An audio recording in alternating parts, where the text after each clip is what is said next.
Hello everyone, welcome to my new episode of Vishakha classes. और आज मैं आपके लिए लेके आई हूँ SY BCom का फाउंडेशन कोर्स सेकेंड।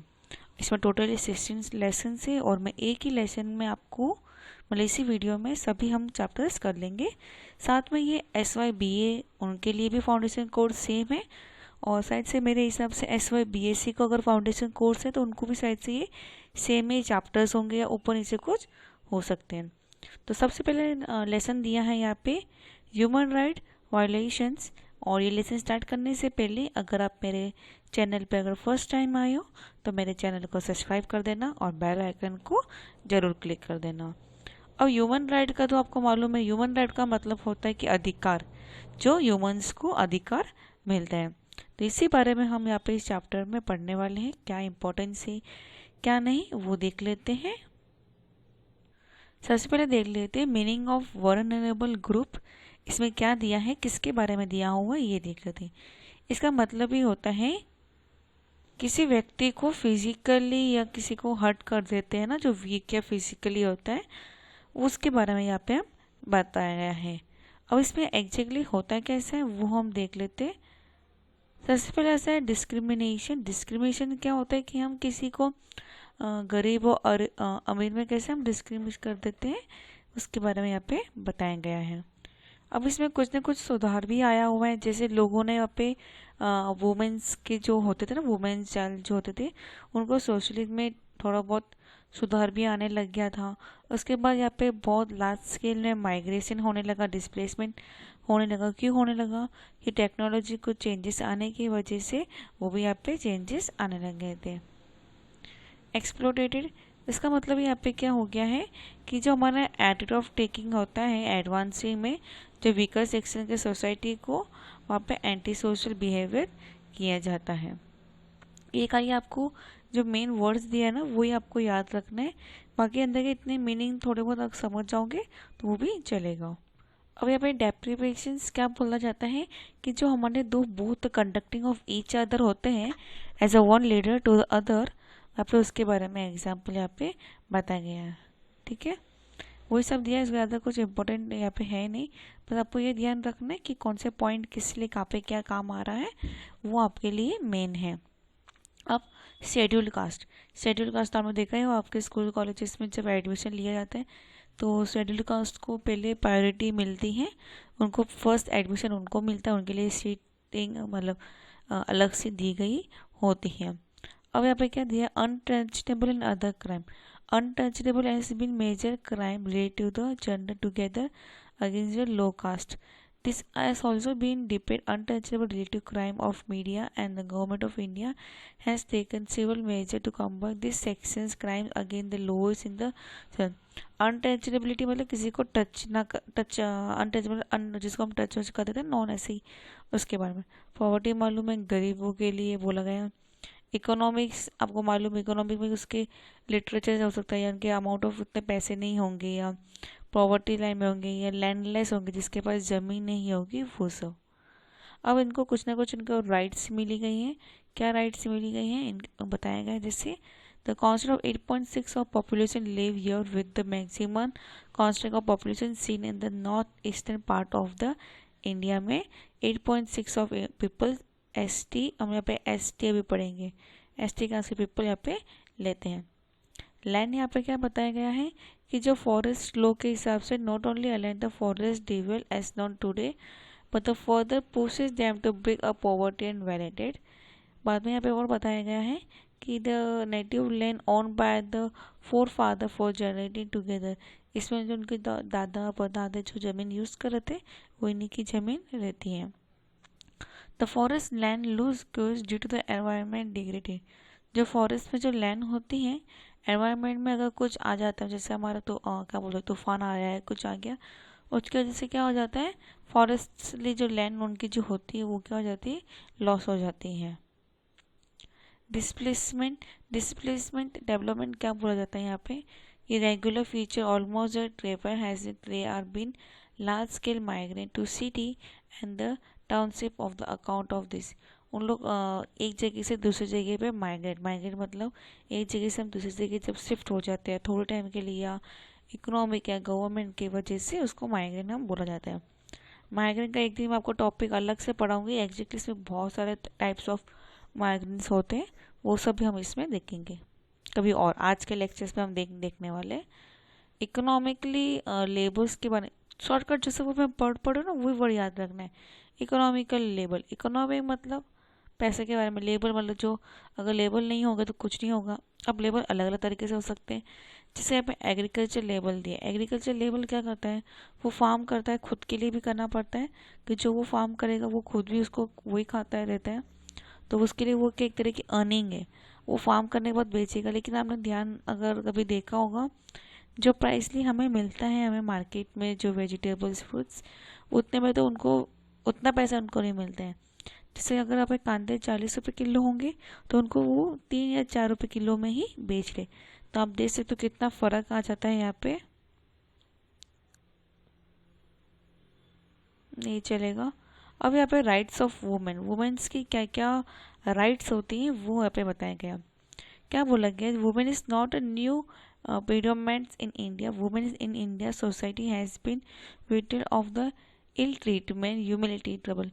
आपने देखा ही होगा इंडिया में पहले से ही वुमेन्स को बहुत गंदी तरह से ट्रीटमेंट किया जाता है, पहले से ही रेप हो जाना, मर्डर हो जाना या उनको परेशान करना, ये सब हमारे इंडिया में यूनिवर्सली प्रॉब्लम होती है। सिर्फ इंडिया में नहीं, बाकी जगहों पे भी यही होता है। अब डिस्क्रिमिनेट किया जाता है मेल एंड फीमेल में, कभी भी मेल और फीमेल को सेम नहीं माना गया है। देखो यहाँ पे दिया male and female ratio remain more और less the same, that is 50-50। If India as the census report reveal female population has been established regarding in the 1901 में चालू किया था। अनवांटेड जो फीमेल्स होती थी उनको क्या करते थे, मार दिया जाता था पहले। देखा ही होगा कि पहले जब बच्चे लड़कियां कोई हो रही हो तो नहीं हमें लड़की नहीं लड़का ही चाहिए, तो ये सब क्या होता था, उनको मर्डर कर दिया जाता था। After 12 million people child born every year, around 25% of die before they attempt the age of 50। 15 साल की होने के पहले ही 25% ऑफ लड़कियां उसमें से मर जाती हैं। About 3 lakh people childs, that is more than the number of male child, die from the one or other reason. और कोई कारण की वजह से 3 लाख लड़कियां हर साल मर जाती हैं। कारण कुछ भी हो सकता है, रेप हो गया या उनके साथ कुछ ज़बरदस्ती कुछ हो रही हो या उनको कुछ परेशान कर दिया या और किसी की वजह से उनको मार दिया जा रहा है, इस वजह से। The 6th child died due to gender discrimination. Same अभी आपस वही जेंडर डिस्क्रिमिनेशन, हर छठा बच्चा क्यों मरता है, जेंडर, जेंडर मतलब लड़का लड़की हुई है, नहीं चाहिए हमारे यहाँ पे लड़की लड़का ही चाहिए, इस तरीके की भी फैमिलीज होती हैं। इकोनॉमिकली, इकोनॉमिकली कभी भी equal pay for the equal worker बोला गया है। कभी भी जो काम अगर समझो आप, मैं दो व्यक्ति ले रही हूँ, mister A and mister B, mister A भी वही काम कर रहा है, मिस्टर बी भी वही काम कर रहा है, लेकिन क्या हो रहा है, समझो एक अच्छे मार्क्स लेके आया, कुछ भी हो उसमें, जैसा भी उनको कुछ अच्छे बड़े बड़े क्या बोलते हैं, बड़े लोगों को कोई बच्चा कुछ हो, तो उसमें क्या हो जाएगा कि उसका पेमेंट ज़्यादा दिया देगा, दूसरे का पेमेंट इतना ज़्यादा नहीं दे रहे होंगे, ये भी होता है उसमें। ठीक है। The rights of the children, children's की राइट क्या, सबसे पहले एजुकेशन लिए होना चाहिए। पॉवर्टी लाइन में बिल्कुल बच्चे, उनको जो भी है मेल न्यूट्रिशन मिलना चाहिए, वाला खाना पीना सब कुछ मिलना चाहिए। चाइल्ड एब्यूज, उनको फिजिकली मेंटली वो अच्छे से होने चाहिए। चाइल्ड लेबर इंडिया में बिल्कुल भी नहीं होना चाहिए। बच्चे 14 साल के एज तक पढ़ाई करनी चाहिए और 12 से 16 hours of the day produce around the country which 90% are employ in Andhra Pradesh, 40 of labour present stone cutting section में। ऐसे भी बच्चे हैं जहाँ पे मतलब ऐसी भी स्टेट है जहाँ पे बच्चों को काम कराते हैं, वहाँ पे स्टोन कटिंग कराना या अगरबत्ती बनाना, ये सभी काम वहाँ पे होता है। ऐसे अलग अलग एनजीओ हैं जो उनकी हेल्प करते हैं। अब राइट्स, राइट्स क्या हो गया, अलग अलग, जैसे हमारे इंडिया में अलग अलग इंडियंस लैंड को डिस्ट्रीब्यूट नहीं बोल सकते, इतनी पब्लिक इस जगह पे इतना रहती हैं। जैसे हिंदू 82.41% है, मुस्लिम 11.67 है, क्रिश्चियन 2.32 है, सिख 2% है, बुद्धिस्ट 0.77% है, जैन 0.41% है, अदर 0.43%, ऐसे हमारे यहाँ पे रहते हैं, अलग अलग रिलीजन माइनॉरिटी के पीपल हमारे यहाँ पे इंडिया में रहते हैं। और क्या दिया, कोई भी प्रॉपर्टी ऑफ लैंग्वेज फिर उनका जो भी कल्चर लैंग्वेज जो भी रहेगा वो यहाँ पे यूज़ कर सकते हैं, उनको कोई मना नहीं है, कोई आके तुम्हें कुछ बोलेगा नहीं। खुद के सोशल एंड कल्चरिंग लाइफ है, अपने हिसाब से तुम अपना जो सोशल तुम्हारा कल्चर लाइफ होता है उसके हिसाब से तुम रह सकते हो। The right of disabled according to World Health Organization the disability is any rest in other leg. ऐसे बहुत सारे जो अराउंड 400 मिलियन डिसेबिलिटी पीपल्स रह रहे हैं हमारे पूरे वर्ल्ड में, जिसमें एनजीओ ने और डब्ल्यूएचओ ने बहुत सारी मदद की हुई इन्होंने, जिससे उनको भी आज जॉब्स मिलने लग गई हैं। मतलब डिसेबिलिटी होने के बाद भी उनको जॉब, अलग अलग डिसेबिलिटी हो सकती है पीपल को, उनको भी education facility, health facility, employment facility उनको भी मिलती है। वही सब दिया मैंने, अभी बता दिया आपको पॉइंट्स। यहाँ पे हमारा लेसन कंप्लीट हो सकता है। एक काम कर सकते हो आप, ये जो समरी राइटिंग रहता है ना वो एक बार रीड कर लेना अच्छे से। अब आ जाते हैं हम सेकेंड लेसन, लॉस। लो अलग अलग राइट्स के लिए, अलग अलग चीज़ों के लिए हमें अलग अलग हमारे इंडिया में अलग अलग रूल्स बनाए गए हैं, ठीक है। अब सबसे पहले क्या दिया है, the legal right of SC and ST का कुछ लीगल राइट्स है उनको, ये rights of equality. Rights of equality मतलब कोई भी हो, किसी भी कास्ट का कुछ भी हो, उनको इक्वली राइट्स मिलना चाहिए, या तक वो रिलीजन हो, कास्ट हो, कैसेस हो, सेक्स रेशियोज हो, प्लेसेस ऑफ बर्थ हो, उनको ऐसा नहीं अरे ये तो लड़का है, ऐसा नहीं, अरे ये लड़की है, नहीं ये अगर ये जगह से आया हुआ नहीं इसको अलग रखो, ये हिंदू है, ये मुस्लिम है, ये क्रिश्चियन है, इसको अलग अलग करो, नहीं, वो सब नहीं होना चाहिए, सभी को इक्वली राइट होती है। नॉन डिस्क्रिमिनेट होना चाहिए, religion, caste, races, caste, sex, place of arts, इन सब का नॉन डिस्क्रिमिनेशन होना चाहिए। मतलब जाति हम अलग अलग बताना नहीं चाहिए कि ये ऐसा है, ये ऐसा है, वैसा सब कुछ, ठीक है। फ्रीडम ऑफ राइट, सभी को अधिकार है, फ्रीडम, इंडिया की जो फ्रीडम हमें मिली हुई है, सभी का कॉन्स्टिट्यूशन ऑफ इंडिया का provision, right to freedom to all the citizen, कोई भी व्यक्ति किसी को अधिकार नहीं उसकी राइट छीनने के लिए। राइट फ्रीडम ऑफ स्पीच, उसकी मर्जी है, वो चाहिए जो बोले, उसको कोई रोक नहीं सकता है। Assembly peaceful without arm, freedom of form association of unions, freedom of more freely throughout the territory of India, वो कहाँ पे भी किधर भी जाके घूम सकता है, उसकी मर्जी है, उसको कोई रोक नहीं सकता है, कहाँ पे भी जाके रह सकता है, कुछ भी ऑक्यूपेशन कर सकता है, उसका ट्रेड, उसका बिजनेस, सब कुछ उसका है, कोई तुम्हें रोकेगा नहीं, ठीक है।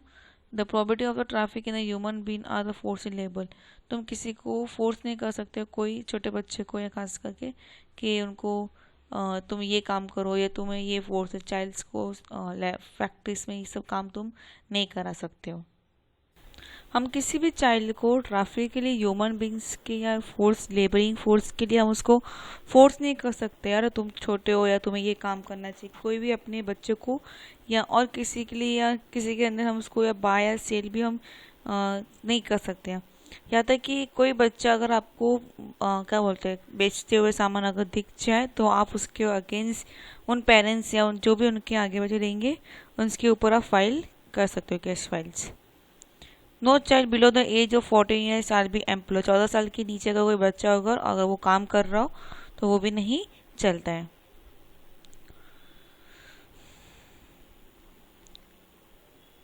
आपको इसमें सेक्शंस याद रखने पड़ेंगे, कौन सा सेक्शंस किसके लिए, तो ये इंपॉर्टेंट आप मार्क कर सकते हो। डोमेस्टिक वायलेंस अगेन 2000 एक्ट 2005 में क्या बताया गया है कि इसमें जो अपना राइट्स, जो व्यू ऑफ राइट्स गारंटी होती है अंडर आर्टिकल 14, 15 एंड 21 के हिसाब से, द कॉन्स्टिट्यूट ऑफ प्रोविजन के हिसाब से इसमें कुछ अलग अलग बिल सोसाइटी के हिसाब से बनाया गया कि जो भी वुमेन्स या women who has been relationship with the abuse, the both parties have lived together and share the household and are related to consent marriage and through the relationship in the nature of marriage or other. In addition, the relationship with a family member living together as a joint family are also included. ये आपको इसमें पढ़ रही हूँ, अच्छा सुनोगे। It's cover those women who are or have been in a relationship with the abused whether both party has lived together in the same house are related by the constitute marriage or true in relationship। कोई भी लड़का या लड़की अगर साथ में रह रहे हो तो उन्हें मतलब उनको बोला जाता है, एक तरह से देखा जाए तो वो मैरिज की तरह या ऐसे कॉन्स्टिट्यूट या ऐसे रिलेशनशिप के हिसाब से, नेचर ऑफ मैरिज के हिसाब से उन लोग साथ में रह सकते हैं। इवन दो वुमेन्स हाँ सिस्टर्स वेंस mother single womens living with abuse are entitled to legal provision under the process legally. However, where the bill enable the wife or the female living in the relationship the nature of marriage filed to complete under the produce react against any related of the husband or the male partner। किसी के भी वो mail या female partners male partners के साथ वो रह सकते, कोई भी उनको अलग जैसे बोलो ना देखा जाए तो अगर मैं आपको इजीली बता दूँ, कोई अगर गर्लफ्रेंड बॉयफ्रेंड हो अगर वो साथ में रहना चाहते हैं तो वो रह सकते हैं। It does not enable any female relatives of the husband or male partner to file a complaint against the wife or the female partner। दोनों का अगर दोनों ने ही अपनी मर्जी से अगर साथ में रहना चाहते तो कोई भी उनके अगेंस्ट केस फाइल नहीं कर सकता है।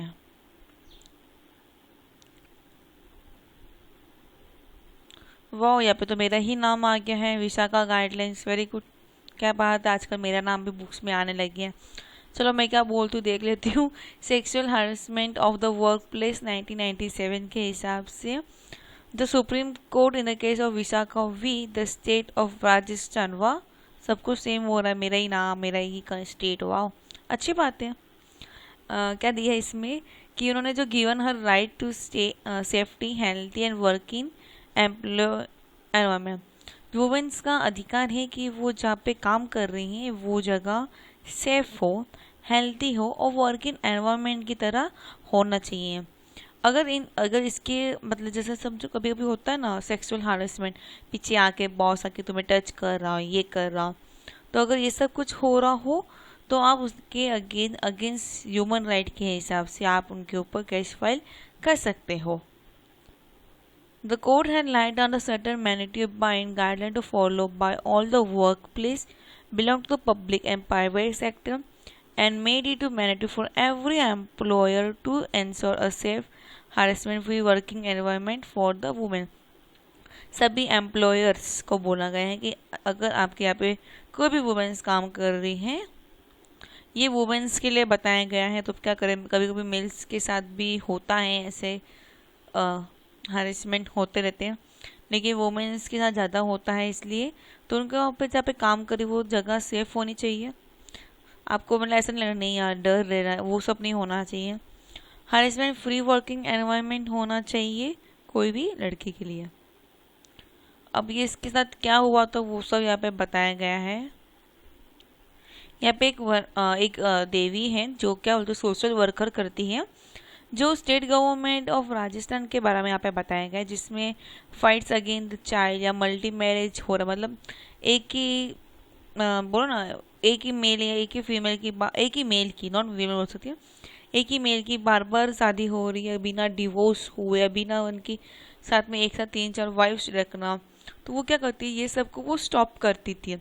या कोई लड़की हो छोटे जो बोलते ना बच्ची लड़कियां होती थी तो उनकी शादी पहले करा देती थी, कुछ छोटी एज में 1-2 साल में उनकी शादी हो जाना, तो ये सब भी वहाँ पे वो रोकती थी। तो वो सब यहाँ पे स्टोरी पूरा दिया गया है उसने कैसे क्या किया है, तो आप ये एक बार रीड कर लो तो आपको एक आइडिया मिल जाएगा।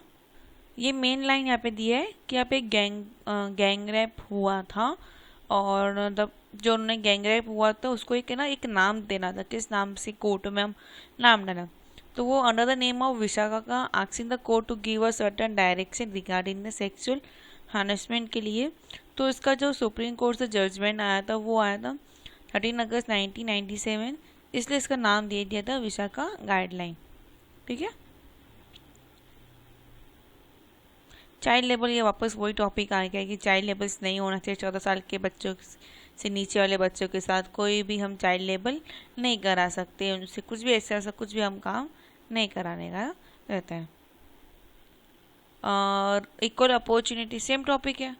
इक्वल अपॉर्चुनिटी, सभी को इक्वली अपॉर्चुनिटी मिलनी चाहिए, लड़का हो लड़की हो, मेल या फीमेल हो, कोई भी कास्ट हो, कोई भी रिलीजन हो, सभी को क्या होना चाहिए, इक्वली राइट मिलना। जैसे एजुकेशन हमारा अधिकार है, 14 साल की उम्र तक हमें पढ़ना अधिकार है, कोई हमें पढ़ने के लिए हमें कोई रोक नहीं सकते हैं। यहाँ तक कि बहुत सारे स्कूल्स में या बहुत सारे कॉलेजेस में आज भी फ्री ऑफ कॉस्ट के तुम्हें बुक्स मिलती हैं। अगर ट्रेन के लिए पास निकाला हो, वो लड़कियों के लिए बात कर रही हूँ यहाँ पे पहले में, अगर फ्री ऑफ पास निकाल लो, समझो आप कोई पर्टिकुलर एक स्टेशन रहते हो, समझो अगर मैं ले लेती हूँ नियर बाई, अब मेरे को याद आ रहा है, हाँ वसई या नाई गाँव, ठीक है। तो वसई नाई गाँव में जैसे अगर मेरे को वसई से नाई गाँव या नाई गाँव से वसई आना है, मतलब मेरे कॉलेज से घर से कॉलेज के लिए, तो वुमेंस के लिए मंथली वाइज फ्री ऑफ पास मिलता है, उनको वो पेमेंट नहीं करना रहता है, वो फ्री में आ सकती है, फ्री में जा सकती हैं। वही मेल के लिए 3 महीने के लिए 100 रुपीज़ होता था, जहाँ पे 300 350 रुपये होते थे, लेकिन नहीं, उनको 100 रुपीज़ पे कर सकते थे। तो ऐसे भी फ्री ऑफ कॉस्ट मिलता था। कहाँ पे तो बुक्स फ्री ऑफ मिलती है, वहाँ में स्कॉलरशिप फ्री मिलती है, यूनिफॉर्म फ्री मिलती है। ऐसे भी कई जगह भी हैं जहाँ पे ये सब भी होता है। तो मुझे आप कमेंट करके बताइए, आपकी लाइफ में इसमें से कुछ आपको फ्री मिला है क्या? फ्री कॉस्ट ऑफ बुक या स्कॉलरशिप या यूनिफॉर्म या अदर कुछ लर्निंग मटेरियल हो गया है, या आपका एजुकेशन जो कर रहे हो फ्री ऑफ कॉस्ट कर रहे हो, कम प्राइस में कर रहे हो, जितना प्राइस बाकी सब के लिए उससे बहुत कम आपका प्राइस है। तो मुझे आप कमेंट करके बताइए, मुझे भी तो मालूम पड़े कि कौन किस तरीके कहाँ से किसने कितना पढ़ने में यूज़ किया है। एम्प्लॉयमेंट, सभी का अधिकार है कि एम्प्लॉयमेंट मतलब काम करना सभी का अधिकार है, ये सब बताया गया है। बाद में जो स्पेशल स्कूल होती हैं अलग अलग जगहों पे, तो उसमें भी एक्ट, जो डिसेबिलिटी पीपल्स होते हैं उनको वहाँ पे जाना अधिकार, वो जा सकते हैं, वहाँ पे अपना पढ़ाई वहाँ पे कर सकते हैं, उनको पढ़ने के लिए कोई रोक नहीं सकते हैं। Non discrimination, public building, railway compartment, बस, साइकिल, शिप्स, एयरक्राफ्ट में किसी को हम रोक नहीं सकते। और जो डिसेबल पीपल होते हैं उनके लिए हमने देखा हो कि अलग से एक जगह बनी हुई थी, अलग से एक चेयर्स बनी थी, और खासकर वहाँ पे जो वेटिंग रूम्स होते हैं पीपल पब्लिक प्लेस पे, वहाँ पे टॉयलेट सीट होना चाहिए, वहाँ पे व्हील चेयर्स का फैसिलिटीज़ होना चाहिए, अलग अलग वहाँ पे ना पब्लिक प्लेस पर सिम्बॉल्स बनने चाहिए। अगर तुमने रेलवे स्टेशन पे अगर देखा होगा तो वहाँ पे ना जगह जगह पे ना टुम टन टुम ऐसे आवाज़ आती रहती है। तो किसके लिए होती है? जो डिसेबिलिटी पीपल्स होते हैं, जो देख नहीं सकते, तो उनके लिए वहाँ पे ये आवाज़ से उन लोग सुन के जाते हैं, हाँ कि हमारा डब्बा यहाँ पे आएगा रेलवे का। इस तरह की फैसिलिटी वहाँ पे होनी चाहिए।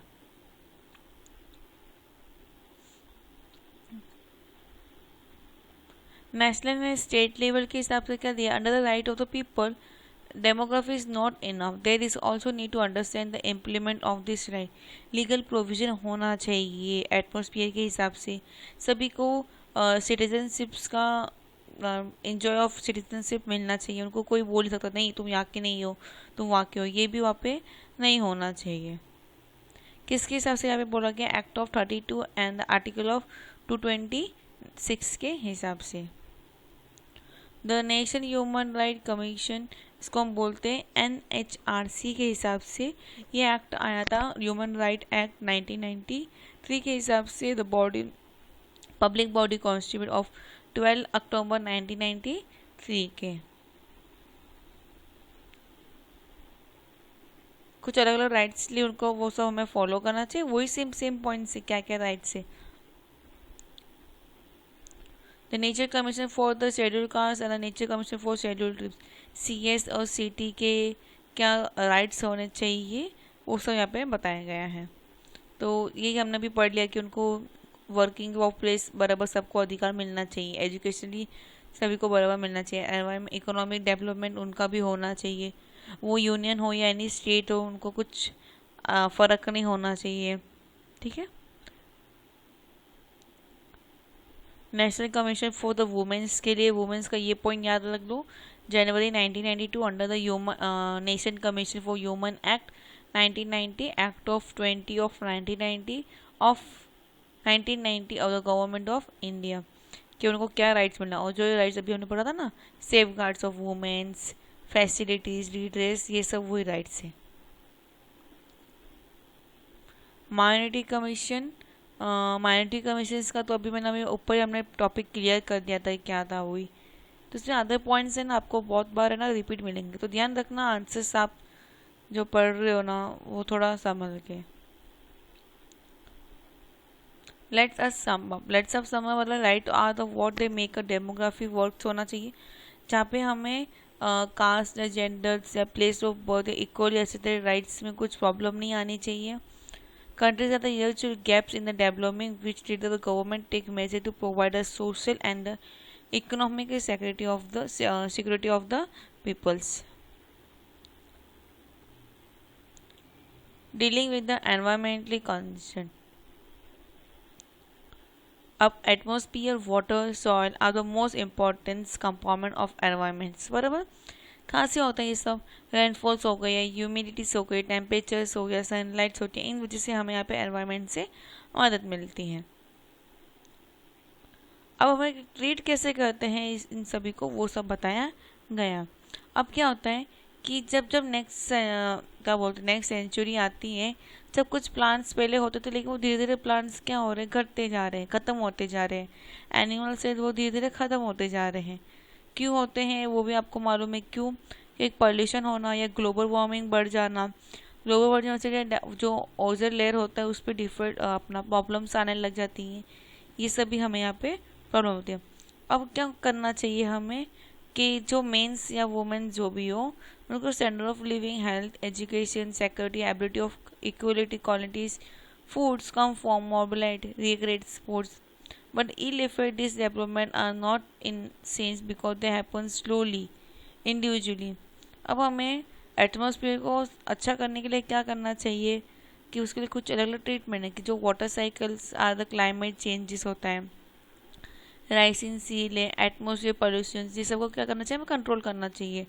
लैंड एंड सॉइल में भी प्रॉब्लम होती है, सॉइल इरोशंस होना, उसमें प्रॉब्लम आ जाए, या कोई वुमेन्स है तो हेल्थ वुमेन्स ह्यूमन बींग्स की वजह से हेल्थ में प्रॉब्लम्स, फूड, वाटर, शेल्टर, ये सब में भी क्या आने लगे, प्रॉब्लम्स आती है अगर इस सब पे ध्यान नहीं दिया है।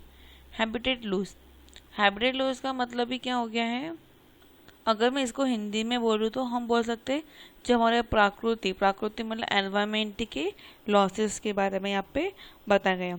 अब ह्यूमन एक्टिविटी क्या कर देती है, एनवायरमेंट को कैसे लॉस करती है, तो आपको मालूम है कि वाटर पोल्यूशन करना, बाद में सॉइल पोल्यूशन करना या फिर एयर पोल्यूशन कर लेना, इसके वजह से क्या होता है, एनवायरमेंट में इफेक्ट पड़ता है, नेचर पे फ़र्क पड़ता है। नेचर पे जब इफेक्ट पड़ता है तो क्या हमें कैसे मालूम पड़ता है, अर्थक्वेक आना, वॉल्केनोस, फ्लड्स आना, इससे हमें मालूम पड़ता है।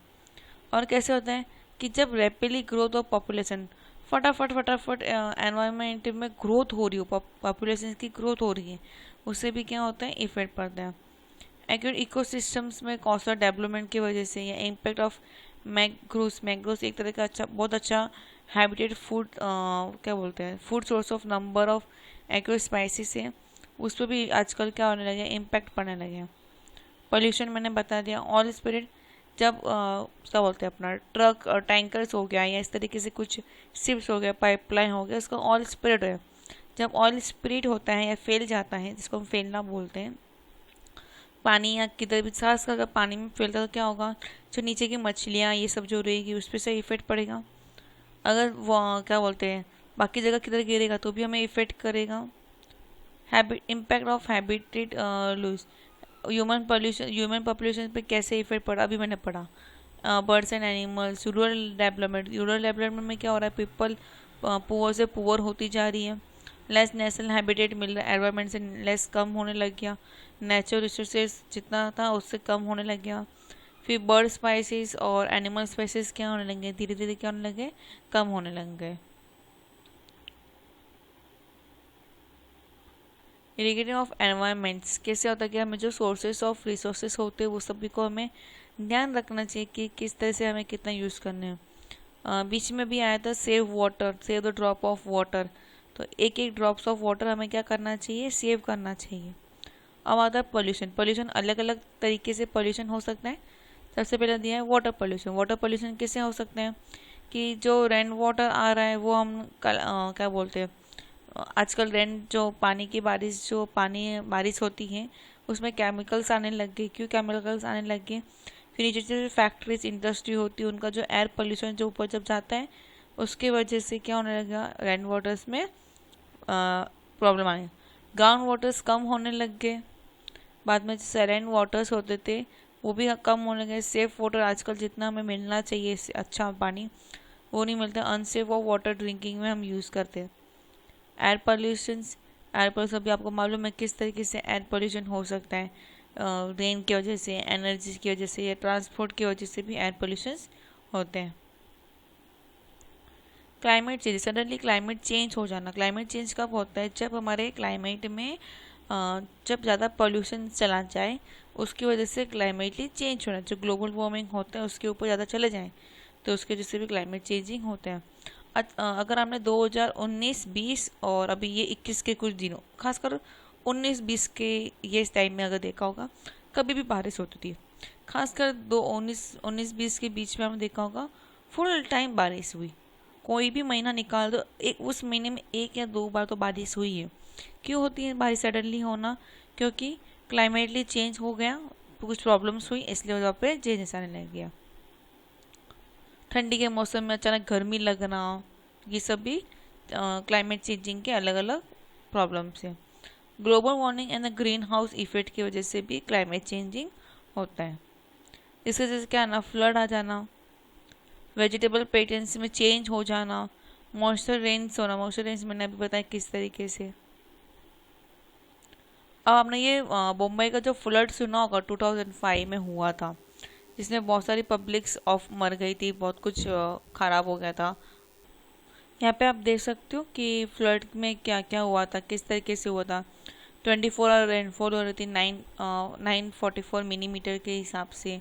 26 जुलाई को कब से क्या हुआ था वो सब यहाँ पे कैश फ्लो पूरा बताया गया है, तो इसको आप एक बार रीड कर लो। इसमें आपको ज़्यादातर MCQs तो पूछेंगे नहीं, पूछेंगे तो भी थोड़े बहुत नॉर्मल बेसिस पे पूछ सकते हैं।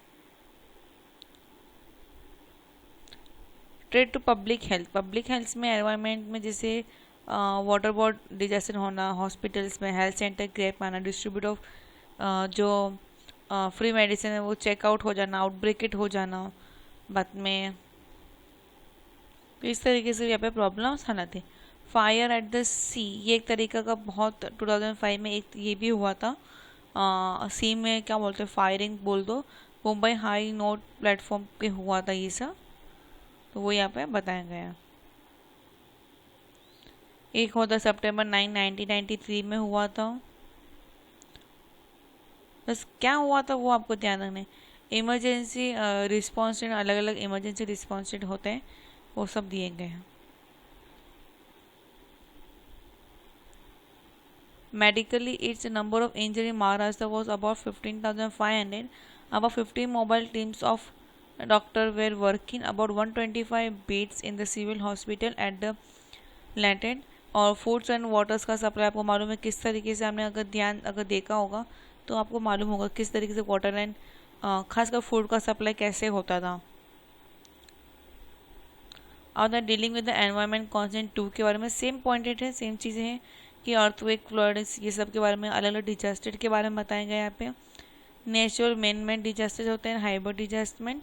मैन मेड आपको मालूम है कि जो ह्यूमन बींग्स करते हैं, नेचर जो नेचर की तरफ से हुए रहते हैं, और हाइपर मतलब जो मैन मेड और नेचर दोनों को मिला के किया जाता है उसको बोला जाता है। अर्थक्वेक मालूम है, अर्थक्वेक होने से क्या होता है, जब ज़मीन नीचे से हिल जाती है तो उसमें क्या हो सकता है, ह्यूमन लाइफ से इफेक्ट पड़ता है, इकोनॉमिकल लॉसेस होने लगते हैं। फिर तो समय ये एक तरह का देखा फ्लड देखा, जो बड़ी बड़ी हाइट पे अपना पानी जाना, उसी को बोला जाता है। तो उसमें क्या होगा, agriculture crops, loss of agriculture crops हो जाना। फ्लड में कब होता है, जब बारिश के मौसम में हैवी रेनफॉल होता है, जब बारिश हो जाता है। बारिश होने से क्या हो जाएगी, अभी फ्लड जब होगा तो लिविंग और प्रॉपर्टी लाइन पे लॉसेस होगा, पब्लिक हेल्थ पे प्रॉब्लम आ जाती है, इकोनॉमिक इफेक्ट्स पर। एक पॉइंट ध्यान रखना, इकोनॉमिक इफेक्ट सब जगह पड़ता है, ठीक है। साइक्लोन मालूम है, वो से गोल गोल घूमते घूमते आता है, जो क्या बोलते हैं अपना तरह का, एक तरह के हवा का जो पानी घूम करते उसको बोलते हैं cyclones. On the coastal area the strong wind of cyclone generate the survey in the sea water, से भी साइक्लोन का आने का चांसेस रहता है, जिससे क्या हो सकता है, स्ट्रॉन्ग हवा बहुत तेज चलने लग जाएगी और फ्लड आना चला हो जाएगा। और क्या होगा, सोशल और इकोनॉमिक पे इफेक्ट पड़ता है इससे। General affair and the natural disaster, natural disasters पे थोड़े बहुत जनरली इफेक्ट होना, जैसे न्यूक्लियर एसिड्स का फटना या कुछ होना, तो उसकी वजह से क्या होगा, सब जगह प्रॉब्लम्स आने लग जाएगी। फॉरेस्ट में आग लग जाना, फॉरेस्ट में आग लगने से क्या होगा, जहाँ पे पुअर मैनेजमेंट की वजह से फॉरेस्ट में आग लग गई है, तो ये भी एक प्रकार का इफेक्ट पड़ता है, जिससे क्या होगा, ह्यूमन लाइफ से एनिमल, बाकी जो सेटल ऑफ एनिमल से एयर पोल्यूशन हो जाना, इससे भी प्रॉब्लम होती है। इंडस्ट्रियल एक्सीडेंट, सडनली इंडस्ट्रियल में आग लग जाना, या वहाँ पे जो प्रोडक्ट बन रहे हैं उस प्रोडक्ट में कुछ ना कुछ केमिकली रिएक्टेड हो जाना, जिसकी वजह से हमारे बॉडी पे उस प्रोडक्ट को यूज़ करने से हमारी आँख, हमारे ब्रेन, लीवर, किडनी, इन सब पे भी प्रॉब्लम आ जाती है। प्रोडक्ट की बात कर रही हूँ, फैक्ट्री में आग लगने के बाद अलग बात में, प्रोडक्ट में जो चीज़ें यूज़ होती है उसकी वजह से हमारी डेली लाइफ पे भी इफेक्ट पड़ते हैं। ठीक है। जनरल इफेक्ट्स ऑफ हाइबर जैसे डिस्ट्रॉय ऑफ फॉरेस्ट, फॉरेस्ट में डिस्ट्रॉय होना, जैसे ह्यूमन बींग्स आके नंबर ऑफ वुडन कट करके लेके जा रहे हो, बाद में आग लग जाना, या अर्बनाइजेशन, इंडस्ट्रियलाइजेशन का, या इंक्रीज ऑफ, जैसे मैंने वुडन्स का बोला कि पेपर्स का डिमांड ज़्यादा बढ़ जाने की वजह से क्या होगा, फॉरेस्ट की कटिंग चालू हो जाएगी। ऑयल स्प्लिट होना, ऑयल स्प्लिट होगा कैसे होगा, जैसे शिपिंग मरीन लाइन पे ऑयल स्प्लिट हो गया, ऑयल स्प्लिट होने से क्या हो जाएगा, वहाँ पे जो फिशेस जो रहेंगे उस पर क्या हो जाएगा, इफेक्ट पड़ जाएगा। डीलिंग विद डिजास्टर, अब हमें डिजास्टर से डीलिंग कैसे करना है, डिजास्टर होने पे की वजह से हम क्या करते हैं, माइग्रेन कर देते हैं, माइग्रेन मतलब एक जगह से हम दूसरी जगह पे चले जाते हैं। जेंडर अवेयरनेस, पहले से अगर अवेयरनेस हो, education about disaster through the provision information, अगर पहले से ही हमें मालूम पड़ जाए तो हम क्या हो जाए, पहले से शिफ्ट हो जाते हैं। मोबाइलाइजेशन की वजह से क्या होगा, डिजास्टर से हम क्या करेंगे, सपोर्ट करेंगे, एजेंसी लेकर गवर्नमेंट ये सब क्या क्या करेगी, हमें मदद करेगी।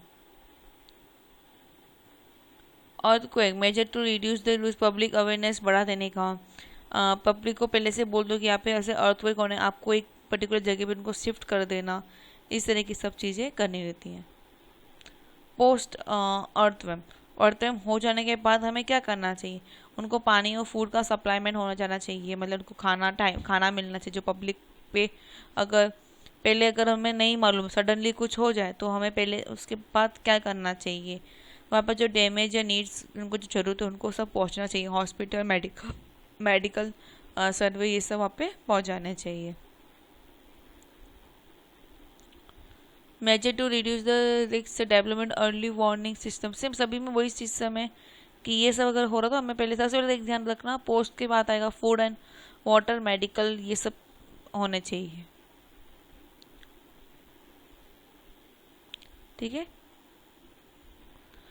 Human right issuing in the addressing the disasters, अब यहाँ पे नेचुरल डिजास्टर मैनेजमेंट एक्ट ने 2009 के हिसाब से एक नेशनल पॉलिसी बनाया गया था, जिसमें ये बताया गया कि नेशनल डिजास्टर्स एक्ट लो इंडस्ट्री लीगल फाइनेंशियल कोऑर्डिनेट में से नेशनल, स्टेट, डिस्ट्रिक्ट या लोकल लेवल पे इंडिपेंडेंट या विल वर्क लूज हार्मनिंग, और वहाँ पर जो भी डिजास्टर्स हो रहा है वो नॉर्मली नेचुरल हो रहा है, जिससे हमें माइग्रेन या कुछ करना पड़ सकता है। ऑथोरिटीज हो जाते हैं, कम्युनिटीज बन जाती हैं वहाँ पे। नेचुरली प्लेन पहले से बनाना पड़ता है कि अगर ऐसे कोई डिजास्टर होता है तो हमें क्या करना चाहिए, क्या नहीं, ये ध्यान रखना। मिनिमम कभी भी कुछ डिजास्टर हो जाता है ना, वहाँ पे उनको एक कैंप सेटलिंग मिलना चाहिए, मतलब सेटल ऐसे कहाँ पे एक रहने के लिए जगह मिल जानी चाहिए उनको, फूड और ड्रिंकिंग वाटर सप्लाई हो जाना चाहिए, मेडिकल्स कवरिंग सब हो जाना चाहिए इनके पास, कि हाँ उनको कुछ जगह पे लग गए और कुछ हो तो वहाँ पे उनको फैसिलिटीज़ मिल जाए। अभी यहाँ पे अलग अलग जगहों पे अलग अलग प्रॉब्लम्स आई थी, मतलब क्या क्या केसेस वाले वो सब यहाँ पे बताए गए हैं। तो ये अलग अलग जगहों पे प्रॉब्लम्स आई थी, वहाँ पे कहाँ पे कितनी पब्लिक ऑफ हो गई हैं, क्या हुआ था, वो सब यहाँ पे बताए गए हैं। तो हम आगे देख लेते हैं। साइंस एंड टेक्नोलॉजी के हिसाब से नेचर ही क्या होता है। साइंस तो आपको मालूम है, नेचर ऑफ साइंस ये भी मालूम है। साइंस तो साइंटिफिक मीन्स नॉलेज हो गया, the any body of knowledge can be treated as science. ठीक है। इसके साइंटिफिक मेथड होते हैं अलग अलग। साइंटिफिक मेथड हम इसमें हम देखते हैं रिलेटिव डेटा के हिसाब से या हाइड्रोलॉजिक या एनालिसिस के हिसाब से। ऑब्जर्वेशन करना पड़ता है कि जो भी हम साइंटिफिक यूज़ करते हैं वो बराबर है कि नहीं, लॉन्ग टर्म पीरियड के लिए है कि नहीं है। यूनिवर्सल बेसिस आइडिया है कि low development by the science are those universally basis के हिसाब से होना चाहिए। क्रिटिकल थिंकिंग होना चाहिए, लो एंड थ्योरी होना चाहिए, साइंस एज द लिमिटेड भी दिखाते हैं। डेवलपमेंट ऑफ साइंस देखा ही होगा, स्टोन एज से हम देखते हुए आए हैं कि कैसे कैसे हमारा साइंस धीरे धीरे बढ़ता आया है। कि पहले ह्यूमंस जो थे वो सिर्फ क्या बोलते हैं, कपड़े जो पहनते थे वो लिप्स के कपड़े पहनते थे। खाना जैसे पहले कच्चा खाते थे, फिर धीरे धीरे फायर हुई, आँख लगना सीखा, आँख कैसे लगता है, फिर खाना पकाना सीखा। इस तरह से क्या होने लगा, धीरे धीरे बढ़ते गए। सिविलाइजेशन स्टेज आपको मालूम है, जैसे अगर बोलो ना ईरान लोगों के हिसाब से मॉडर्न साइज न्यूमेरिकल डेटा वहाँ पे सब बन रहे हैं। क्लासिकली एज 8th सेंचुरी से अराउंड 6th सेंचुरी एडी के हिसाब तक चला था। 8th सेंचुरी बीसी से लेके 6th सेंचुरी एडी तक ये चला था।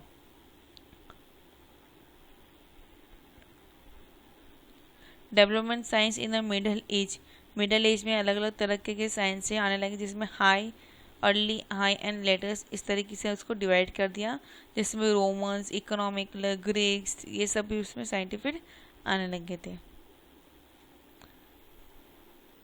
देन लेटर मिडल एज कब से, आपको इतना ही ध्यान रखना है कि कौन सा पीरियड कब से कब तक चल रहा है वो ध्यान रखना है। इसमें और कुछ ज़्यादा कुछ खास नहीं है, ये आपको मेनली ये पॉइंट ऑफ व्यू याद रखना है। डेवलपमेंट इन 1450 टू 1650 में क्या डेवलपमेंट हुए थे, जिससे वजह कल्चर मूवमेंट होने लग गया था वहाँ पे। और जो क्या बोलते हैं, rediscovery of the classical European होने लगे थे, री इंट्रोडक्शन होने लगे थे कुछ रीजन के वजह से। वहाँ पे किसने किसने क्या किया था वो यहाँ पे उनके अलग अलग नाम यहाँ पे दिए गए हैं।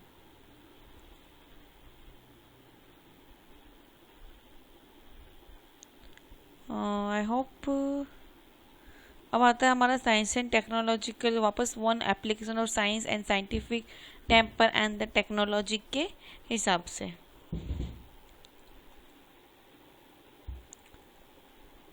सेम वही साइंस क्या होता है, साइंस नॉलेजेबल होता है।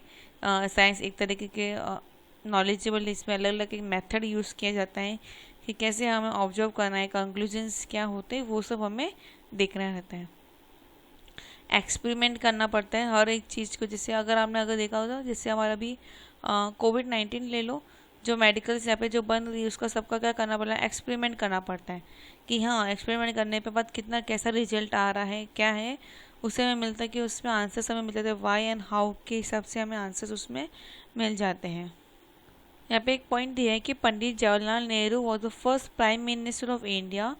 और उन्होंने यहाँ पे बोला है कि जो development of scientific temporary act पर the foundation duty article 51A के हिसाब से यहाँ पर उन्होंने बताया है।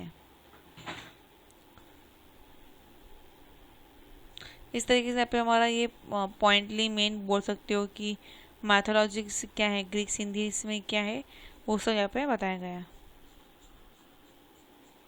टेक्नोलॉजी अलग अलग टेक्नोलॉजी, जिससे कभी भी टेक्नोलॉजी कैसी होती है, कोई टेक्नोलॉजी अच्छी भी होती है, कोई टेक्नोलॉजी अच्छी भी नहीं होती है। जैसे आप अगर टेक्नोलॉजी की बात करें, सच जैसे फ़ैन हो गया, कैलकुलेशन हो गया, वाटर पम्प्स हो गया, ये हमारे लिए आज के टाइम पे day to day every activities के हिसाब से मशीनरी काम आती है। प्रोडक्ट ऑफ क्रिएटिविटीज़ के हिसाब से क्या, किचन में माइक्रोवेव्स आ गया, इलेक्ट्रॉनिक मैग्नेटिक वेव्स आ गया है। इस तरीके से क्या होने लगा, हमारे क्रिएटिविटी होने लगे। जो खाना हम पहले चूल्हे पे बना देते हैं, फिर गैस पे आ गया, फिर हम ओवन माइक्रो ओवन यूज़ करने लग गए। प्रॉब्लम सॉल्विंग हम धीरे धीरे स्टोन एज से हम धीरे अभी ये टाइम तक हम आने लग गए। क्यों, टेक्नोलॉजी के वजह से। वो इस तरह यहाँ पे बताया गया। सोशली चेंज, अगर हम कहाँ पे और रहते हो तो वहाँ से हम कहाँ पे शिफ्ट होते हो तो हमारे अंदर एक सोशली चेंज आता है। हम क्या सीखते हैं, लर्न सीखते हो, वर्किंग सीख जाते हैं, वर्कशिप कैसे अलग अलग जगह, जैसे गाँव से अगर कोई आता है तो उसको टाइम लगता है यहाँ पे कुछ सीखने के लिए। एग्रीकल्चर, एग्रीकल्चर तो आपको मालूम है, ट्रांसपोर्ट एंड कम्युनिकेशंस भी आपको आइडिया होगा क्या होता है। इंडस्ट्रीज, सर्विस, मेडिसिन्स, इस सब में भी क्या लगेगा, टेक्नोलॉजीज बढ़ने लगे थी। इन ये बिटवीन और साइंस एंड टेक्नोलॉजी की हमें ज़रूरत नहीं है। अब आता है soft skills of the interpersonal communications के बारे में हम यहाँ पे पढ़ने वाले हैं। अब कम्युनिकेशन क्या होता है? कम्युनिकेशन का मतलब होता है कि एक जगह से दूसरी जगह या किसी से हम बात जब करते हैं इनडायरेक्टली, मतलब वर्बल या नॉन वर्बल, मतलब इनडायरेक्टली या डायरेक्टली वे की वजह से, उसी को क्या बोला जाता है, कम्युनिकेशन। अब लिसनिंग का मतलब क्या होता है? लिसनिंग का मतलब होता है कि हमें सुनना। लिसनिंग का मतलब क्या होता है? किसी की बात हमें सुनना। अब जब किसी की बात सुन रहे हो तो उसको कैसे, अभी आप खाली सुन रहे हो या कुछ देख रहे हो या ध्यान नहीं है, वो नहीं चलता। जब कोई बोल रहा हो तो उसकी तरफ आंखों में आंख डाल के देखना, उससे बातें, उसकी बात सुनना, उसके बाद जब ख़त्म होने के बाद फिर तुम बोलना। कुछ तुम्हारा आइडिया हो या तुम्हारा कुछ फीडबैक हो तो वो भी तुम उसको दे सकते हो।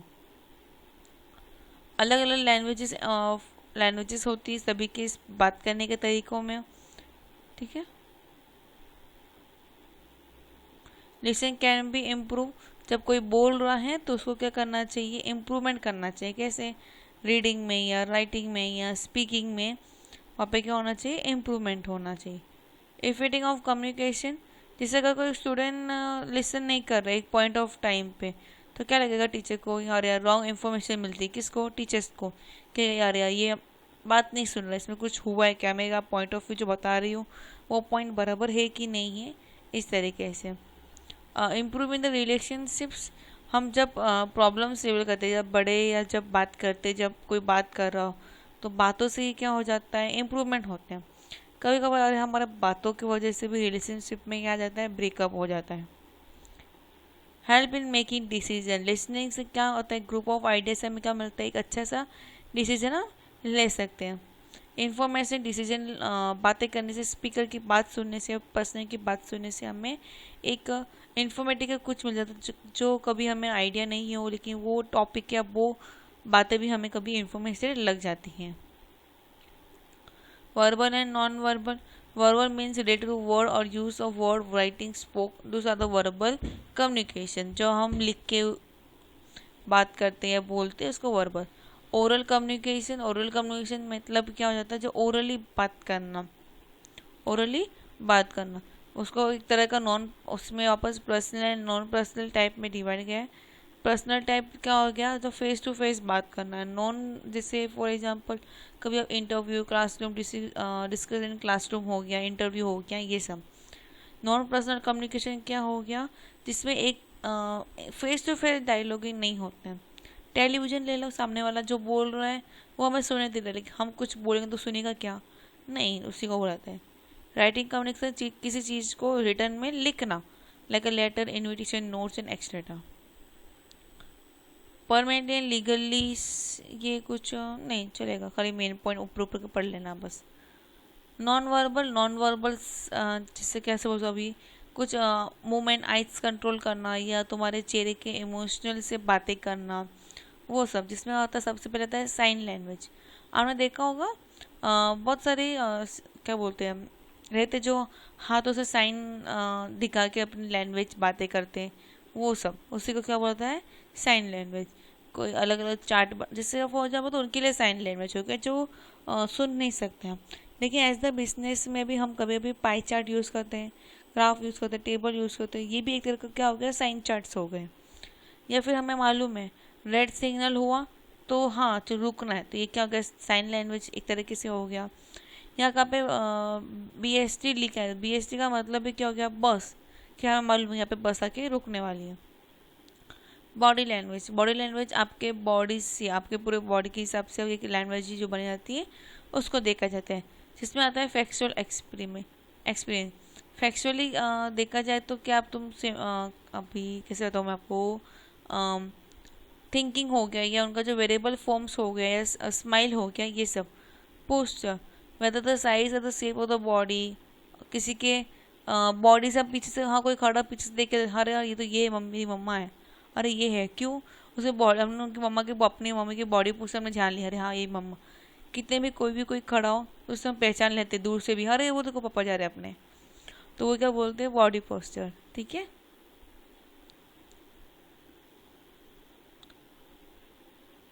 पैरा लैंग्वेज, पैरा लैंग्वेज एक तरह का लैंग्वेज है जिसमें आप बोल सकते हो कि जो पैरा इंस्टीट्यूट स्टडी होती है, जिसमें आप स्पीड ऑफ स्पीकिंग यूज़ किया जाता है, वॉल्यूम ऑफ वेरिएबल यूज़ करता है, यूज़ ऑफ फिल्टर को यूज़ किया जाता है। ठीक है। साइलेंस, साइलेंस तो आपको मालूम है, जहाँ पे कुछ नहीं बोलते, चुप रहना, उसी को बोला जाता है साइलेंस। जिसमें हम time, touchings, use of time करते हैं, person telling about that personalities, ये सब। पब्लिक स्पीकिंग का मीन्स होता है कि जो एक पर्सन है जो पब्लिक में बिना डरे अपनी बात रखना, बिना डरे अपनी बात रखना। कितने भी पब्लिक हो, क्राउड ऑफ पीपल, उसको कोई डर नहीं लगता है, वो आराम से बीच में जाके खड़े हो जाएगा और बोलना चालू कर देगा। आपने भी आपके फ्रेंड्स ग्रुप में देखा होगा, कुछ हो गया फटाक से वो बोलना चालू कर देगा, तो उसको बोला जाता है पब्लिक स्पीकिंग। और कोई कोई तो आपको देखा होगा कि बहुत देर तक ऑडियंस के बीच में खड़े होके बातें कर लेंगे, उनको कुछ प्रॉब्लम नहीं, अनजान व्यक्ति भी होगा उससे क्या डायरेक्टली क्या करने लगते हैं, बातें कर लेने। ठीक है। वही सब मैंने जो भी पॉइंट वाले, प्रिपरेशंस करना, स्पीड एनालिसिस, ऑडियंस से कैसे बात करना है, शॉर्ट सेंटेंस क्या होता है, बेटर टू अंडरस्टैंड में होना, ये सब यहाँ पे होता है। आप जब बात कर रहे हो किसी से क्राउडली तो आपको टेंशन फ्री होने चाहिए, आपका जो बॉडी लैंग्वेज है वो बराबर होना चाहिए, ऐसा। और जो भी आपको फ्री बैक मिलेगा उसका 1 बाय 1 आप क्वेश्चंस आंसर्स भी दे सकते हो। प्रिपरेशन स्किल्स होना ज़रूरी है। आप जब किसी से बात करना चाहते हो या कुछ, या पब्लिक में जाके, तो उसमें हमें पहले से ही प्रेजेंटेशन करना पड़ता है, तो प्रेजेंटेशन स्किल्स होना बहुत ज़रूरी है। अब वो प्रेजेंटेशन आप कैसे कर सकते हो, वो आप कुछ प्रोजेक्ट बना दिया या प्रेजेंटेशन कर दिया हो, इस तरीके से आप कर सकते हो। उसमें आप जो भी पॉइंट्स रख रहे हो पहले से आपने नोट डाउन कर चुके हो, वो सब आप लिख सकते हो एक पॉइंटली, इस तरीके से पैराग्राफली लिख दिया हो या फ्लो चार्ट लिख दिया हो। फिर ऑडियंस, कौन सी ऑडियंस आने वाली है उसके बारे में आपने पहले ही जान लिया, ओके ये एज की ऑडियंस आज ज़्यादा आने वाली है। फिर एनवायरमेंटली कंट्रोल करना, एनवायरमेंटली कंट्रोल करना जैसे लाइक आपका जो लैपटॉप के जो पावर पॉइंट प्रेजेंटेशन दिखाने वाले हो उसको आप कंट्रोल बराबर करने चाहिए। ऐसा नहीं होना चाहिए जब आप कुछ बोल रहे हो सडनली कुछ हो जाए, वो कभी हो जाए अलग बात है, लेकिन जानबूझ के ऐसा कुछ होना नहीं चाहिए। Keep a track of time, आप जो भी टाइम ऑफ ऑडियंस को, हाँ 7 to 8 के बीच में आपकी मीटिंग हो तो 7 to 8 के बीच में ही होनी चाहिए, आप ज़्यादा टाइम भी नहीं ले, ये भी ध्यान आपको रखना है। बैरियर्स ऑफ इफेक्टिंग कम्युनिकेशन, अब कम्युनिकेशंस को भी बैरियर मतलब इफेक्ट मान, कुछ इफेक्ट होना, तो क्या क्या इफेक्ट्स हो सकते हैं उनको, फिजिकली लिकेड, कल्चर, फिजियोलॉजिकल या ऑर्गेनाइजेशन की वजह से हो सकते हैं। फिजिकली क्या, फिजिकली हम देखा जाए तो हमें एनवायरमेंटली बैरियर होना, एनवायरमेंटली से लाइट ऑफ प्लेस नहीं है, या फिर प्रॉपर जो चीज़ें हमें चाहिए वो सब वहाँ पे नहीं है, या when the people remain structure और लॉन्ग डिस्टेंसली हो जाना। इससे time and distance, the time difference between 2 people can be affect the communication.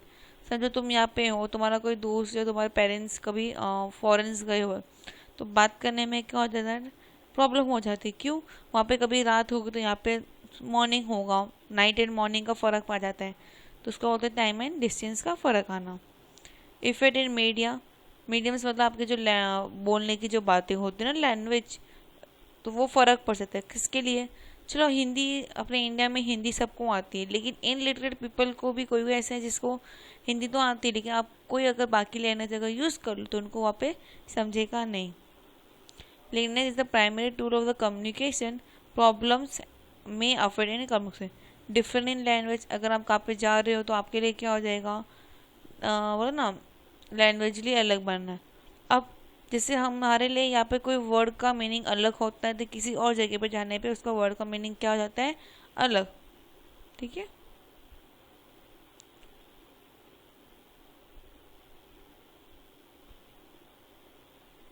जिसे ना बुरोड, बुरोड का स्पेंस का मतलब होता है डोंकी, वह इटालिया में इटली का, इटली में होता है बटर। तुम अगर बोलोगे बुलवाड़ो, बुलवाड़ो उन लोग समझेंगे क्या, डोंकी। स्पेन में जाओगे तो भाई इटली में जाओगे तो उन लोग क्या समझेंगे, बटर। तो इससे क्या हो सकता है आपके बीच में मिसअंडरस्टैंडिंग हो जाना, ठीक है। वॉइस एंड टोन में कभी कभी जो स्पीकर होता है वो ज़्यादा स्लो बोल रहा है या ज़्यादा फास्ट बोल रहा है, तो क्या होगा, जो लिसनर है वो सुन रहा होगा तो वो बराबर सुन नहीं पाएगा। कल्चर, कल्चर हर जगह का अलग अलग फेस्टिवल, रिचुअल्स, सेरेमनीज, अलग अलग कल्चर्स होते हैं, ठीक है। उसमें वर्ड, उनके सिम्बॉल्स, वो सब भी क्या होते हैं, अलग अलग तरीके से यूज़ होते हैं। अब किसी के लिए वो कलर, जैसे अगर हिंदू में वाइट, मैं अगर नॉर्मली बात करूँ, हिंदू में वाइट जब पहनते हैं साड़ी पहले के टाइम पे, अभी की बात नहीं कर रही हूँ, तो हिंदू में वाइट तब पहनते थे जब कोई ऑफ हो जाता था तो लोग वाइट पहनते थे पहले। वाइट क्रिश्चियंस क्या होते हैं, उन लोग वाइट कब पहनते थे, जब वो शादी करने जाते हो तभी उन लोग क्या पहनते, वाइट पहनते। अगर आपने पीके मूवी देखा होगा तो उसमें उन्होंने बताया था ये सब के बारे में, ठीक है। और इसमें ऑर्गेनाइजेशंस के लैक ऑफ कॉमन गोल या प्लानिंग नहीं होने की वजह से। Important of self awareness and the body language, हमें इम्पोर्टेंट मालूम होना चाहिए सेल्फ अवेयरनेस क्या है। सेल्फ अवेयरनेस वो होता है जिसमें हमें अवेयरनेस होना, सेल्फ को अवेयरनेस कर देना, खुद को मालूम होना चाहिए क्या है। सेल्फ कॉन्फिडेंस आना चाहिए, जो हम बातें रखने जाते हैं वो हमें खुद में ना एक हाँ ये मैं कर सकती हूँ, ये मैं कर पाऊँगी, ऐसा उसी को बोला जाता है।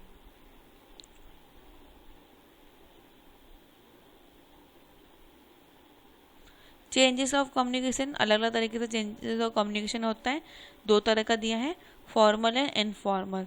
फॉर्मल वो तुम्हारा इनफॉर्मल लेटर, वो इनफॉर्मल लेटर की बात नहीं कर रही हूँ यहाँ पे मैं। Formal communication and informal communication. अब फॉर्मल कम्युनिकेशन में वापस टाइप्स आते हैं। डाउनवर्ड कम्युनिकेशन, डाउनवर्ड मतलब इस ऐसे एक लाइन नीचे डाउनवर्ड की तरफ आती हो, उसको बोलते हैं डाउनवर्ड कम्युनिकेशन, मतलब ऊपर से नीचे कुछ नोटिस आ जाना। बॉस है, बॉस ने नीचे नोटिस दिया तो क्या होगा, ऊपर से नीचे आता, उसको बोलते हैं downward. Upward communication, upward communication मतलब सर जी तुम लोग ने फीडबैक देते हो, नीचे से आ रहा है ना, फीडबैक किसको जाएगा, कंपनी को, मतलब जो head of the company boss होगा या उसके पास जाएगा। तुमने अगर कुछ उनके बारे में कुछ गलत या सही जो भी बोला होगा तो उनको एक फीडबैक मिलेगा, तो ये क्या आ जा रहा है, नीचे से ऊपर, तो इसको बोलते हैं upward communication. Horizontal, same people of line है, सेम पीपल ऑफ लाइन को एक हॉरिजॉन्टली कम्युनिकेशन मिलना, जैसे ऑल प्रिंसिपल, मुझसे बात नहीं हो जाते, 10th स्टैंडर्ड की अलग अलग क्लास की टीचर से, जैसे हिस्ट्री पढ़ाने के लिए वहाँ पे दो टीचर्स है उसी 10th स्टैंडर्ड में, एक 10th ए में अलग हिस्ट्री टीचर पढ़ाती है, 10th बी में अलग टीचर पढ़ाती है, तो ये एक दूसरे से बातें करेंगे, हाँ इतना इतना पोर्शन हमारा क्या हो गया, कंप्लीट हुआ है कि नहीं हुआ है, तो उसी को बोलते हैं हॉरिजॉन्टल कम्युनिकेशन, मतलब straight line. Dialogue, dialogue communication मतलब टॉप से लेकिन क्रॉस में जाते हुए, टॉप से लेकिन क्रॉस में जाते हुए। इनफॉर्मल कम्युनिकेशन, इनफॉर्मल कम्युनिकेशन वो होता है इनफॉर्मली, मतलब इनडायरेक्टली वे कम्युनिकेशन होना। जैसे अगर आपने सुना होगा आपके पीछे पीठ पीछे कोई बातें करता है आपके बारे में, तो वो इनडायरेक्टली आपको भी मालूम पड़ जाता है, इसको क्या बोलते हैं, इनफॉर्मली बात, इनफॉर्मली कम्युनिकेशन होना। Right in formal application, right जो भी एप्लीकेशन आप जो भी लिखते हो वो क्या होना चाहिए, फॉर्मल लेटर में होना चाहिए, फॉर्मल एप्लीकेशन लेटर होना चाहिए। जब भी हम कोई जॉब या किसी के लिए अप्लाई करें तो एक फॉर्मल लेटर लिखना पड़ता है। स्टेटमेंट ऑफ पर्पस, आप जो भी पर्पस है आपके पास, जो knowledge of admit of student IDs होता है उसको एक स्टेटमेंट ऑफ पर्पस के हिसाब से देना पड़ता है। Use the formal sense such as the word like a kind of, you know, like etcetera should be avoid, इस तरह के सेंटेंस हमें नहीं यूज़ करना है। Don't use the total of technologic item, statement should not consider each other, the essay should answer all the question related to the skills in aggregate. बहुत सारे हमें पॉइंट्स वहाँ पे देखना पड़ता है कि किस तरह से हमें ऐसे स्टार्ट करना चाहिए, एक अच्छा सा इंट्रोडक्शन दो, पर्पस ऑफ स्टडी दो, reason for choosing this institute, क्यों तुम चूज़ करो इस इंस्टीट्यूट को, ये सब। फिर आपका तुम्हारा लास्ट आता है रिज्यूम, रिज्यूम तुम्हें मालूम है कैसे बनाना रहता है, प्रिपरेशन ग्रुप डिस्कशन होता है। ग्रुप डिस्कशन मतलब मैनी ऑफ 5 to 6 पीपल ले लो, ग्रुप डिस्कशन कर रहे हैं, एक साथ अपनी नॉलेज शेयर करेंगे, फिर लास्ट में एक प्रोग्राम बनाएंगे और उसको सबके सामने प्रेजेंट कर देंगे। उसको बोला जाता है ग्रुप डिस्कशन, जिससे तुम्हारे कुछ ना कुछ डाउट्स ये सब भी आता है। इंटरव्यू जब हम जॉब के लिए अप्लाई करते हैं तो हमारा सबसे पहले फर्स्ट स्टेप ऑफ इंटरव्यू होता है, जिसमें यहाँ पे कैंडिडेट्स को क्वेश्चंस पूछे जाते हैं। अगर कैंडिडेट ने आंसर्स बराबर दे दिए तो इंटरव्यू के लिए वो सिलेक्ट हो जाए। जिसमें उसको टेक्निकल नॉलेज के बारे में या एप्लीकेशन जो है, सर्टिफिकेट फोल्डर्स, ये सब उसको लेके जाना पड़ता है। यहाँ तक कि बॉडी लैंग्वेज को किस तरह से ड्रेसअप होके आए हैं, किस तरीके से बैठा है, क्या कर रहा है, कैसे अपने स्माइल दे रहा, हाथ कहाँ है उसके, ये सब भी उसकी बॉडी लैंग्वेज है। जब बाहर क्या बोलते हैं, जब कैंडिडेट को पूछते हैं कि तुम्हारा कुछ फीडबैक है क्या, तुम्हें कुछ पूछ रहे हैं क्या, तो कैंडिडेट को पूछना चाहिए हाँ मेरा जो ये फीडबैक है ये सब है। Leadership skills and the self improvement. Leadership आपको मालूम है किसी group of team of work दिया रहेगा, जिसमें लीडरशिप का सबसे मेन पॉइंट ऑफ व्यू उसको मालूम होना चाहिए कौन सा पर्सन किस काम के लिए बराबर है। समझो किसी की राइटिंग अच्छी हो और उसको बोल दे नहीं तुम ना ये करो, ड्राइंग करो, नहीं चलेगा। जिसकी राइटिंग अगर अच्छी है तो उसको हैंड राइटिंग के लिए ही रखना चाहिए, राइटिंग के लिए ही रखना चाहिए। तो ये लीडरशिप के लिए बहुत इंपॉर्टेंट है कि वो उसको मालूम होना चाहिए कि वो क्या किसको क्या वर्क ऑफ जॉब देने वाला है, वर्क ऑफ थिंग देने वाला है।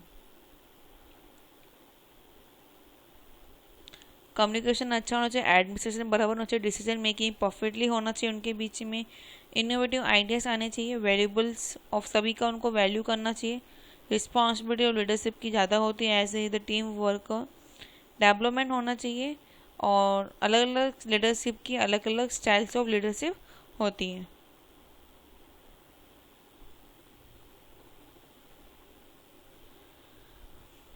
बाद में टीम बिल्डर्स में हमें आइडेंटिटी ऑफ ग्रुप्स करते हैं जिसमें कलेक्शन ऑफ डेटा दिया जाता है, टास्क दिया जाता है, उसमें डेटा को कलेक्ट किया जाता है, फिर उसको एनालाइजिंग ऑफ डेटा किया जाता है जिसमें ईच मेंबर्स को सॉल्व करना है, फिर जो भी प्रॉब्लम्स आती है उसको फिर क्या रीसॉल्व करना पड़ता है, रीसॉल्व प्रॉब्लम करने के बाद उसको एक्ट करना पड़ता है और इस तरीके से हमारा वहाँ पे काम ख़त्म होता है।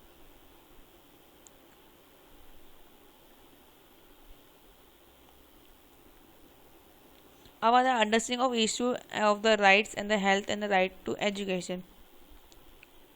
हमें अभी मालूम होना चाहिए कि हमारी राइट्स क्या है, राइट्स ऑफ एजुकेशन क्या है। तो जो हमने अभी ऊपर किया था वही सब है, ठीक है। Health is one of the most important factor person के लिए। Health is first thing, health हमारे लिए बहुत ज़रूरी हो। सेकेंडली अब एजुकेशन भी हमारे लिए बहुत ज़रूरी है। हेल्थ अगर बराबर रहेगी तो सब कुछ बराबर रहेगा। वैसे अब इसमें क्या होता है, हेल्थ में हमें किसी किसी को गुड न्यूट्रिशन डाइट नहीं मिलता है, problem living of unhygienic environment बराबर नहीं होता है, या फिजिकली जहाँ पे वो रह रहे हैं वहाँ पे उसका एयर पोल्यूशन वाटर पोल्यूशन ज़्यादा होने की वजह से वो रह नहीं पाते हैं। फिर आता है education play important role in the personal health. Health के लिए एजुकेशन बहुत इंपॉर्टेंट होता है। बाद में low level education lead to poor health होता है।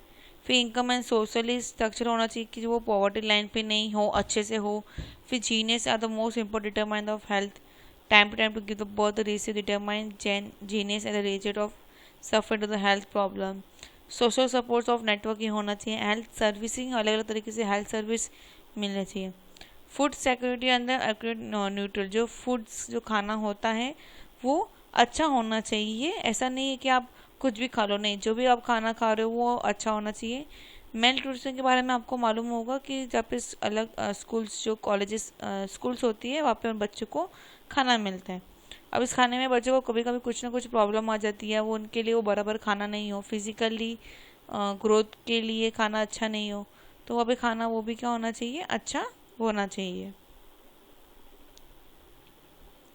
ड्रिंकिंग वाटर, जो भी जहाँ पे भी पानी की सुविधा अगर की हुई हो तो पानी जहाँ पे भी रखा हो वो क्या होना चाहिए, सेफ ड्रिंकिंग वाटर होना चाहिए। यहाँ तक कि हमारे घर पे भी हम जब पानी दे रहे हो तो वो भी पानी कौन सा आना चाहिए, साफ पानी आना चाहिए। Environmentally health environment and the working condition. Healthily environmentally अच्छा होना चाहिए, जहाँ पे भी हम काम कर रहे हो या हेल्थी वहाँ पे हो, तो वहाँ पे जहाँ पे हम रह रहे हो वहाँ का एयर पोल्यूशन अच्छा होना चाहिए। मतलब जो एरिया ऑफ ब्रीदिंग अच्छा होना चाहिए, पानी अच्छा होना चाहिए, खाना अच्छा होना चाहिए, वहाँ का क्लाइमेटली सॉइल ये सब भी अच्छे होने चाहिए। और जहाँ पे भी हम रह रहे हो वहाँ पे हेल्थ केयर और मेडिकल सर्विस अच्छी होनी चाहिए आसपास आपके। जेंडर इक्वलिटी होना चाहिए, देख लेनी चाहिए कि लड़का है लड़की दोनों को इक्वली राइट वहाँ पे होनी चाहिए। राइट टू हेल्थ सभी का अधिकार है, अच्छा रहने की सभी की अधिकार है। जैसे कोई वहाँ पे तुम हॉस्पिटल में कोई जगह पे तुम्हारा कास्ट वास्ट देख के तुम्हें एडमिट नहीं करना चाहिए, सभी के लिए इक्वली राइट होती है। Permit of right of the health होना चाहिए। ये नॉर्मली वही पॉइंट है, नॉट इफेक्टिव पुअर्स, इस सब के बारे में। गवर्नमेंट हॉस्पिटल्स में देखा वहाँ पे फ्री ऑफ मेडिसिन मिलती है, सेफ ड्रिंकिंग वाटर्स होने चाहिए, सैनिटाइजर्स होने चाहिए, ये सब। राइट टू एजुकेशन सभी के लिए अधिकार है, पढ़ना सभी के लिए राइट से। जैसे doctor Radhe Krishna has been said that education is there to help us to find out through the world. आपको मालूम होगा राइट ऑफ एजुकेशन, जिसमें 14 साल के बच्चे तक पढ़ना ज़रूरी है, उनको पढ़ाई होनी चाहिए। और इसकी वजह से यहाँ पे बहुत सारे स्कूलों में बच्चे पढ़ने नहीं आते थे, तो वहाँ पे उनको फ्री खाना दिया था। तो फ्री खाने की वजह से क्या होता था, बच्चे वहाँ पे आना चालू कर दिया था। Free and the compulsory education for all, education सभी के लिए कंपलसरी है, सभी को पढ़ना चाहिए। पॉवर्टी लाइन के लिए बच्चों के लिए भी वहाँ पे free of cost of books या यूनिफॉर्म मिलती थी। चाइल्ड लेबर इसको रोकने के लिए एजुकेशन देना जरूरी हो गया था। पेरेंट्स को बताना जरूरी था कि एजुकेशन होता क्या है। और स्कूल्स ये सब भी रूरल्स में चालू किया था, लेकिन वो भी कैसे लॉन्ग डिस्टेंस में होने लग गए थे, तो उसमें भी हमने वहाँ पे बहुत कुछ किया था।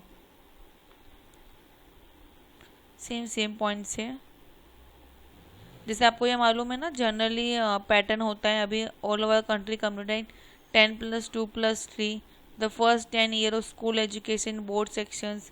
लेकिन अभी आपने रिसेंटली सुना होगा चेंज हुआ है, तो वो अभी चेंजेस तो हम लिखेंगे नहीं आप, लेकिन अगर अभी तो आपके लिए एमसीक्यूज पैटर्न के हिसाब से है, अगर बड़ो उसमें अगर आंसर्स के थ्रू होता तो अभी का भी पॉइंट हम क्या कर देते हैं, इंक्लूड कर देते हैं कि न्यू सेक्शन क्या आया है वो भी हम क्या कर देते हैं, इसमें इंक्लूड कर देते हैं।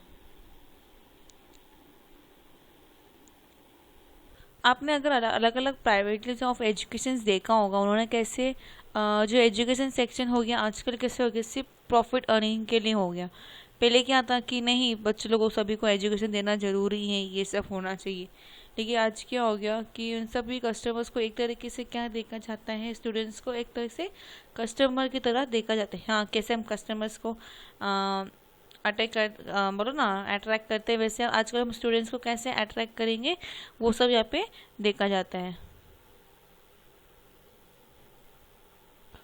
तो वही सब इसमें बताया गया है कि किस तरीके से होता है। जैसे हमारे तो पुअर स्टूडेंट्स आर डिजन ऑफ हायर एजुकेशन, बट उनके फीस के वजह से जो फीस स्ट्रक्चर्स होता है उसकी वजह से क्या होता है, वो पे नहीं कर पाते हैं। आजकल के स्कूल्स कॉलेजेस की फ़ीस की वजह से क्या हो गया है, उन लोग पेमेंट नहीं कर पा रहे, या उसके वजह से बच्चे लोगों को आज पेरेंट्स क्या हो रहे हैं, पढ़ा नहीं पा रहे हैं। फिर decrease in the fund allocate of government, government जो फंड राइज करती है उसमें क्या आ गया, डिक्रीजिंग होने लग गया है। जो पहले होता था उसके वजह से अभी कितना बहुत कम होने लग गया है। बाद में हमारे पास राइट ऑफ सिटीजन, ये सब जो पॉइंट्स हमने ऊपर पढ़े थे ना, वही सब है। अब राइट्स ऑफ एज पर किसके हिसाब से हम देख रहे हैं वो भी जानना जरूरी है। कस्टमर के हिसाब से देख रहे, कस्टमर लोगों के लिए, उन जो मार्केट मैनेजर जो होते हैं जो सामान बेचते हैं उनके लिए कस्टमर किंग है। कस्टमर क्या है, किंग है। अगर कस्टमर को तुम्हारा जो प्रोडक्ट तुम सेल कर रहे हो अगर उनको अच्छा नहीं लगेगा तो वो नहीं खरीदेंगे। तो इसलिए कस्टमर को यहाँ पे क्या माना गया है, किंग माना गया है। किसके एक्ट के हिसाब से हम देख रहे हैं, यहाँ पे 1986 के हिसाब से देख रहे हैं। और जो भी हम सेल ऑफ गुड करते हैं वो 1930 के हिसाब से हम करते हैं। ठीक है, अब आगे देखते हैं क्या है। कंज्यूमर प्रोटेक्शन एक्ट है, उनके बताया गए हैं कि कंज्यूमर को राइट्स से, कंज्यूमर को क्या बोले, एक तरह अलग अलग तरह की राइट्स मिलती हैं।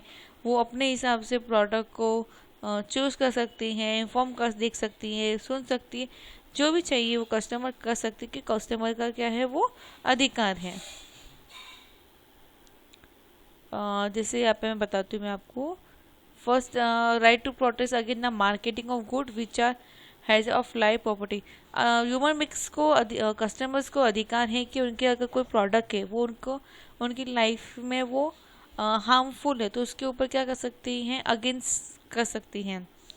जैसे हमने मिंत्रा था शायद से मेरे को कंफर्म नहीं है, मिंत्रा का सिंबल हो गया, या अमेजोन का भी आपने सिंबल देखा होगा, सडनली उन्होंने वापस चेंज कर दिए हैं।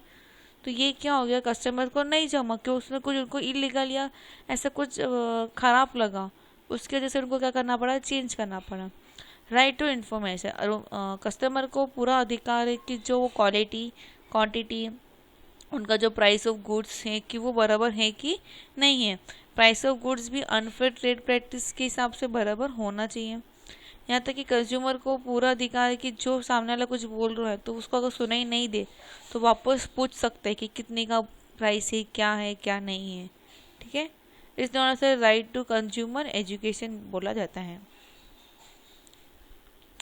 ये कब से पार्लियामेंट में पास हुआ था, इफेक्ट फ्रॉम 17 दिसंबर 2002 को ये पार्लियामेंट में पास हुआ था कि कस्टमर्स, जैसे अगर मुझे कुछ प्रोडक्ट पसंद हो तो मैं वही प्रोडक्ट लूँगी, मैं क्यों उनके कहने पे अपना कोई प्रोडक्ट या चेंज कर लूँ। हाँ ठीक है, देख लेंगे, चेक करेंगे, लेकिन नहीं पसंद आएगा तो कोई हमारे ऊपर ज़बरदस्ती नहीं कर सकता कि नहीं आपको ये लेना पड़ेगा, नहीं लोगे तो आपका ये हो जाएगा, वैसा हो जाएगा, वो सब नहीं चलेगा। ठीक है, ये आज मेरा कुछ फॉल्ट हो रहा है। अभी कस्टमर को और इंडियन कॉन्स्टिट्यूशन एक्ट के हिसाब से हम देख रहे हैं कि कस्टमर और इंडियन कॉन्स्टिट्यूशन हिसाब में क्या होता है। तो उसमें बताया गया है कि जो कॉन्ट्रैक्ट बनता है इंडियन कॉन्ट्रैक्ट एक्ट के हिसाब से, एक तरह का क्या बोलते हैं, मीन ऑफ ड्राइंग टुगेदर बोल दो, which mean of drawing together एक तरीके से बोला जाता है कि उससे सब कुछ लिखा रहता है, उनका रूल्स एंड रेगुलेशंस, राइट, ये सब। जैसे यहाँ पे कुछ हुआ है, for example mister A enter in the contract with the mister B to pay ₹1000। Mister A था जो मिस्टर बी के साथ क्या करता है, कॉन्ट्रैक्ट करता है, कितना पैसा पे करने के लिए, ₹1000। इफ ही फेल टू पे ₹500 on the particular day, unfortunately mister A fail to pay on the day. In this case, B can recover from the Mr. such a compensate not exceed ₹1000। अभी इसका मैं shortcut बता देती हूँ। समझो एक mister A और मिस्टर बी हैं। मिस्टर ए है ना, मिस्टर बी को प्रॉमिस करता है कि तुम मुझे आज ₹1000 दो, मैं तुम्हें कल तक दे दूंगा। ऐसा मिस्टर ए मिस्टर बी को प्रॉमिस करता है। नेक्स्ट डे होता है, जब प्रॉमिस कंप्लीट करने की बात आती है तो मिस्टर ए क्या करता है, सिर्फ ₹500 ही देता है।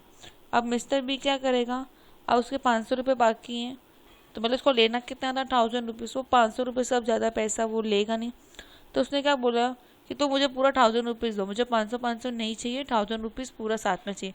अब वो 1000 से ज़्यादा ले नहीं सकता है। Consumer and the sale of the good act.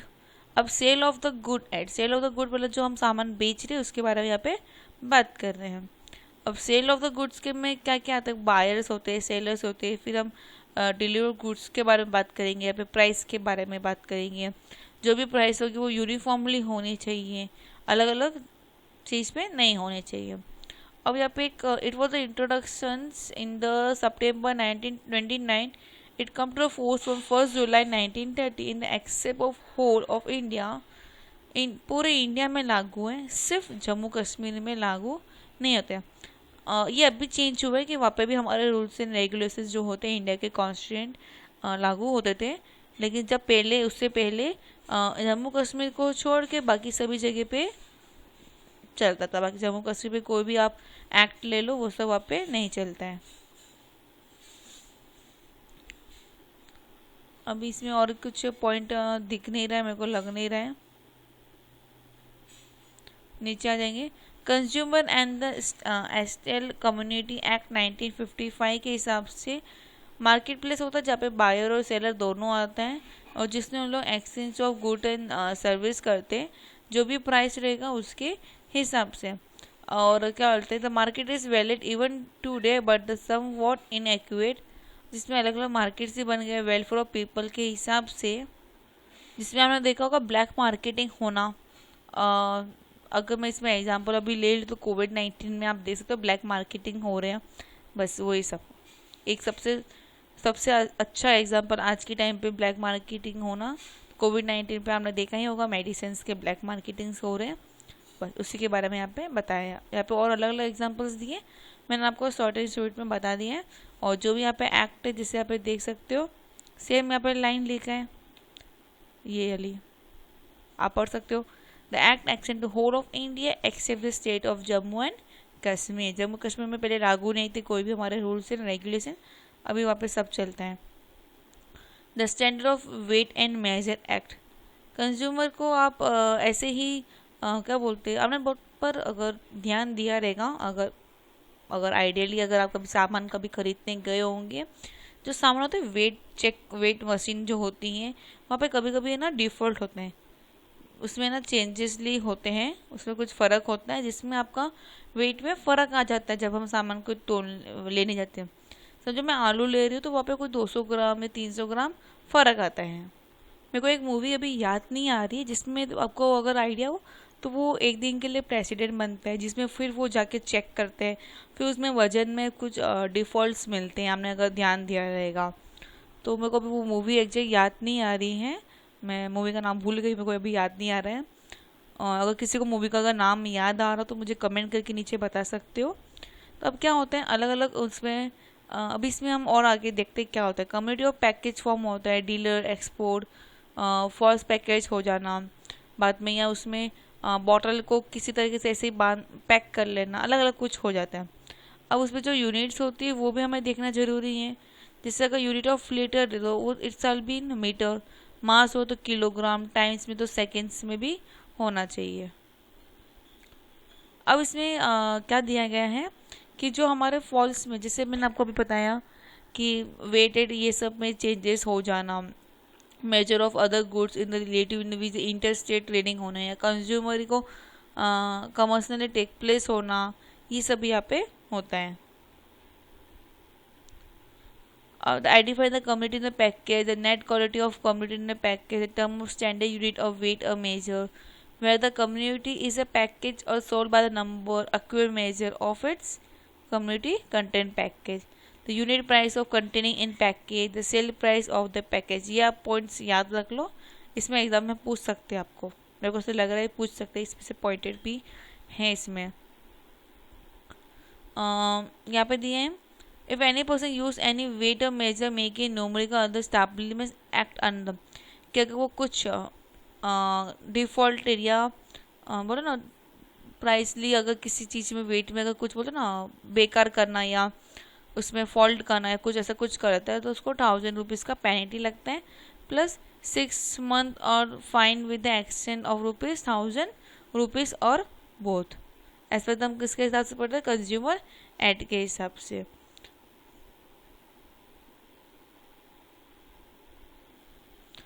अब और यहाँ पे देख लेते क्या दिया है। Central government can make all Indian law by the 1960 India के जो भी लॉस एंड रेगुलेशन हो सेंट्रल गवर्नमेंट के हाथ में होते हैं, जो भी रूल्स एंड रेगुलेशन वही बनाते हैं। और under section 4 of the act we have the centre food liability जहाँ पे ना फूड्स की चेकिंग होता है कि फूड्स तो तुम्हें जो कस्टमर को जो सेल आउट हो रहा है कि वो बराबर है कि नहीं है, वो भी हम चेक किए जाते हैं गवर्नमेंट की तरफ से, कि आप लोगों को जो फूड्स खाना जो मिलता है पैकेजिंग फूड्स को कभी भी फैक्ट्रीज में जाके चेक करना रहता है कि वो पैकेजिंग जो सामान है वो बराबर है या नहीं है। अगर हमें ध्यान दिया रहेगा तो कितनी बार पैकेट्स के ऊपर लिखा होगा कि अगर ये पैकेट ओपन हो तो इसको आप ना खरीदिए, बराबर ना, हमने देखा ही होगा कि कितनी बार लिखा हो रहता है उस पर। नेक्स्ट टॉपिक आ जाता है राइट टू इन्फॉर्मेशन। किसी भी चीज़ का हमें इंफॉर्मेशन जानने का अधिकार है, ये हमारे बोलो राइट से हमारा इंफॉर्मेशन कोई भी चीज़ हो उसकी हमें नॉलेज होनी चाहिए। As per the right of information act 2005 which come fully in affect on the 12 October 2005 से ये आने लगा था, जिसमें इसको साइन किया गया था पार्लियामेंट ऑफ इंडिया में यहाँ पे साइन किया गया था। द ओरिजिनल, और ये ओरिजिनली हुआ था हमारे यहाँ पे first and for welfare known as the right to information movement of India में MKSS की वजह से, जहाँ पे उन्होंने empowerment of worker and the landless worker और रूरल पीपल के लिए किया गया था, और ये राजस्थान में ड्यूरिंग द अर्ली 1990s में। ठीक है। Mustard roll material use for the construction of road during the farming रिलीफिंग्स वर्क, इस सब में यहाँ पे उनकी बहुत मदद मिली थी। और सोशल मूवमेंट्स होने लगा था Rajasthan and other states also, जिसमें पीपल्स को राइट ऑफ इंफॉर्मेशन 1996 से जानकारी मिलने लगी, जिसे ये पास होते होते तमिलनाडु, दिल्ली, महाराष्ट्र, कर्नाटक, आसाम, मध्य प्रदेश, गोवा, इन सभी में भी होने लगा था, जिसे national freedom of information act was pass in 2002 में। अब इसके कुछ ऑब्जेक्टिव्स हैं, जो नॉर्मली आपको क्या क्या ऑब्जेक्टिव्स है उसको मतलब क्या क्या किया गया था कि गवर्नमेंट और ट्रांसली प्रोमोटिंग इंडियंस को, सिटीजन्स को राइट का नॉलेजेबल होना चाहिए, ये सब बताया गया। What is right to information? Government को इन्फॉर्मेशन जो भी नेचुरल रिसोर्सेज या जो भी होता है क्या बोलते हैं, पीपल्स को उसका नॉलेजेबल अधिकार होना चाहिए कि वहाँ पे जो भी डॉक्यूमेंट या जो भी कुछ हो रहा है वो लोगों तक पहुँचाना जरूरी है। तो ये एक तरह का अगर राइट्स जरूरी है हमारे पास अधिकार कि यहाँ पे अगर इंडिया में कुछ हो रहा है या ऐसा कुछ है तो वो हमें मालूम होना चाहिए। अब जैसे RTI act 2005 affecting influence against the information citizen of India which is under to control the public awareness of the social security act के हिसाब से, like taking note, exchange certified copy of documents और records, taking certified sample of materials, बाद में अपना tapes, video sets, ये सब electronic mode से भी लोगों तक जानकारी पहुंचानी जरूरी है। What is action under the law? Information mean the any murder in any form, किसी भी तरीके से कुछ भी करके आपके पास इंफॉर्मेशन होनी चाहिए। क्या वो रिकॉर्डिंग की तरह? हाँ चलेगा। Documents, memos, emails, optional, advice, press medias, circulars, orders, law books, contract, report, paper, sample, model, data material या कोई भी इलेक्ट्रॉनिक मोड से आपके पास वो जानकारी आनी चाहिए। अब ये जो जानकारी है वो दो तरीके से होनी चाहिए, इंग्लिश या हिंदी में होनी चाहिए, क्योंकि इंग्लिश सबको नहीं आती, हिंदी सभी को आती है, तो हिंदी में कोई भी मैसेज पहुंचाना आसानी से होता है। तो इसको बुलाता है पब्लिक इंफॉर्मेशन ऑफिसर्स को, एक तरह से हमें लैंग्वेज यहाँ पे इस तरीके से पहुंचना चाहिए। अप्रूव और receipt of the RTI application. अब हमारे पास रिसिप्ट क्या होना चाहिए? RTI में हमने एप्लीकेशन किया कि नहीं किया है। Given by hand first way, by registering mail या by speed post to the post department service, इस तरीके से हमें मालूम पड़ता है। Information has to be provide within 30 day और 48 hour where the life of liberty is included. Earlier the PIO with the label fine ₹250 per day up to maximum of ₹25,000। समझो आपने कुछ अपनी कंपनी का नाम वाम अगर चेंज करते हो, नाम वाम चेंज करने के बाद लोगों को वो मालूम होना चाहिए कि आपका नाम अभी क्या हो गया है, तो वो भी एक तरीके से इंफॉर्मेशन लोगों को मिलनी चाहिए। और जो भी इंफॉर्मेशन दे रहे हो वो सही होनी चाहिए, इनकम्प्लीट नहीं होनी चाहिए, इनकरेक्ट नहीं होनी चाहिए, मिसलीडेड नहीं होनी चाहिए। जो किसी और का नाम यूज़ करके आप वो काम नहीं कर सकते हो। डेफरेंस ऑफ पब्लिक ऑथोरिटीज, और पब्लिक्स के पास पूरी ऑथोरिटीज होती है क्या नहीं काम कराना है वो सब। फीचर्स ऑफ RTI कि जैसे ये एक्ट पूरे जम्मू कश्मीर में एक्सेप्ट नहीं है, ऑल ओवर इंडिया एक्सेप्ट है। सेल्फ गवर्नमेंटली स्टैब्लिश होना चाहिए, सेंट्रल स्टेट या लोकल का कुछ भी इंफॉर्मेशन हो वो पब्लिक तक एवरी सिटीजन का अधिकार है वहाँ पे वो पहुँचना चाहिए। RTI and transparent and accountable in government. Document जो भी रिक्वायरमेंट होता है सिटीजन यानी ट्रांसफर ऑफ इंफॉर्मेशन के हिसाब से जो गवर्नमेंट और रिस्पेक्टिव अकाउंटिंग गवर्नमेंट होल्ड करती है।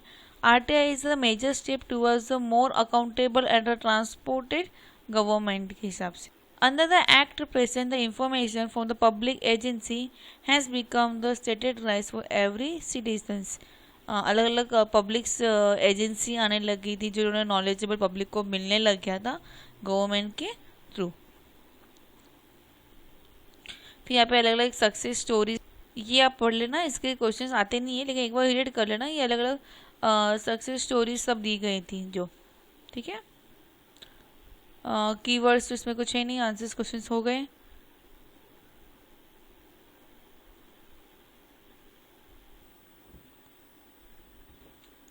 अब आता है पब्लिक इंटरेस्ट। और ये मेनली देखा जाता है, देखते हैं क्या है इसमें। Public interest in literary in the information institute in the sociological change. Sociological को चेंजेस कुछ होता है तो उसमें पब्लिक को इंटरेस्टेड मालूम होना चाहिए। जैसे अगर the term has become the common currency pen it like the human right, valiant, consumer protest, personal liability, environmental right of life. The highest justified in India, the PIL developed the new justifier of accounting the state weaker elements of the community. What is the PIL? अब PIL होता है क्या है? Public interest litigated means a legal action litigated in the court of law for the enforcement of public interest or general interest in which public or the class of the community has present interest or the some interest by the which the legal rights are facility to affair. जिससे अगर देखा जाए तो एक तरह का ये तुम्हारा लॉ कोर्ट ऑफ बोला जाता है, कोर्ट ऑफ लॉ ही बोला जाता है एक तरीके से इसमें।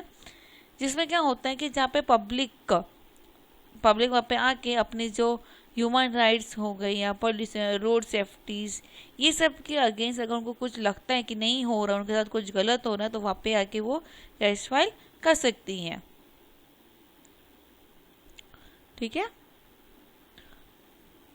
ये तो हो गया what is public interest. Need for public interest, need of public interest के हिसाब से कब से हुआ है? Supreme court under act 32 of the constitute के हिसाब से यहाँ पे दिया गया है। ये किसको हेल्प करता है? जो पुअर पीपल होते हैं, बाद में उनको जो वेलफेयर और नीड ऑफ क्लासेस नहीं हो रही है, एनजीओ को कुछ अप्रूवल देना हो कोर्ट में, तो यहाँ पे सब कुछ उसमें होता है। और ये देखा जाए तो citizen to write a letter to attend to the apex court judicial action throughout the penalty has brought relief to wide variety of cases, has taken against the political corruptions and the accountabilities. ठीक है, यहाँ पे हो गया। Who can file the PIL? अब ये PIL कौन file कर सकते हैं? The PIL can filed by the NGO, other organization file can be in the Supreme Court or the High Court of the India. Even the foreigner can file the PIL. अगर कोई foreigner हो, अगर India में अगर रह रहा हो, foreigner से कोई आया हुआ है, तो वो भी PIL फाइल कर सकता है behalf of the other, but it is necessary that the only person who is filing IPL should not get benefit. जो भी PIL फाइल करने जा रहा है उसको उस चीज़ से, मतलब जो भी फाइल करेगा, जिसके लिए फाइल करेगा, उसको बेनिफिट नहीं होना चाहिए। सामने वाले को बेनिफिट होगा चलेगा, मतलब जिसके लिए फाइल कर रहा है उसके लिए बेनिफिट होगा चलेगा, लेकिन खुद के लिए बेनिफिट नहीं होना चाहिए। फॉर एग्जाम्पल एनजीओ दूसरों के लिए फाइल कर सकते हैं, लेकिन खुद के लिए फाइल नहीं कर सकते हैं। Meaning that by the any PIL whoever is filing should be only and only for the benefit of the people। दूसरों के मदद करने के लिए ही तुम PIL में फाइल कर सकते हो। अब ये कैसे फाइल करना, कौन फाइल कर रहा है, ये हमें मालूम पड़ गया है। अब आपको ये PIL कैसे फाइल कर सकते हो वो हमें जानना ज़रूरी है। तो PIL फाइल करने के लिए आपको कुछ ना कुछ मालूम होना चाहिए, जिसमें सबसे पहले दिए है कि सुप्रीम कोर्ट को हमें एक लेटर पास करना पड़ता है as a court as the PIL and 19 code के हिसाब से by the postcard as the PIL। It is like finding the penalty while the Supreme Court as per the section under 32 High Court under Act 226 के हिसाब से। और यहाँ पे कोई भी प्राइवेट पार्टी के वो सब उन लोग PIL नहीं फाइल कर सकते, सिर्फ पब्लिक पार्टी के हिसाब से ही यहाँ पे आप PIL फाइल कर सकते हो। अब यहाँ पे सब्जेक्ट्स ऑफ द PIL दिए हैं, तो सब्जेक्ट्स क्या क्या होने चाहिए? जैसे सेलिंग बेसिस और large number of people, board labour, under trial patient, ये सब आता है। वुमेन, चाइल्ड्स, एजुकेशन के हिसाब से या फिर क्या बोलते हैं अपना इंडिपेंडेंस के हिसाब से, वो सब यहाँ पे देखा जाता है। और ये PIL वेरियस सब्जेक्ट्स होते हैं, अलग अलग तरीके से सब्जेक्ट्स के हिसाब से यहाँ पे फाइल किया जाता है।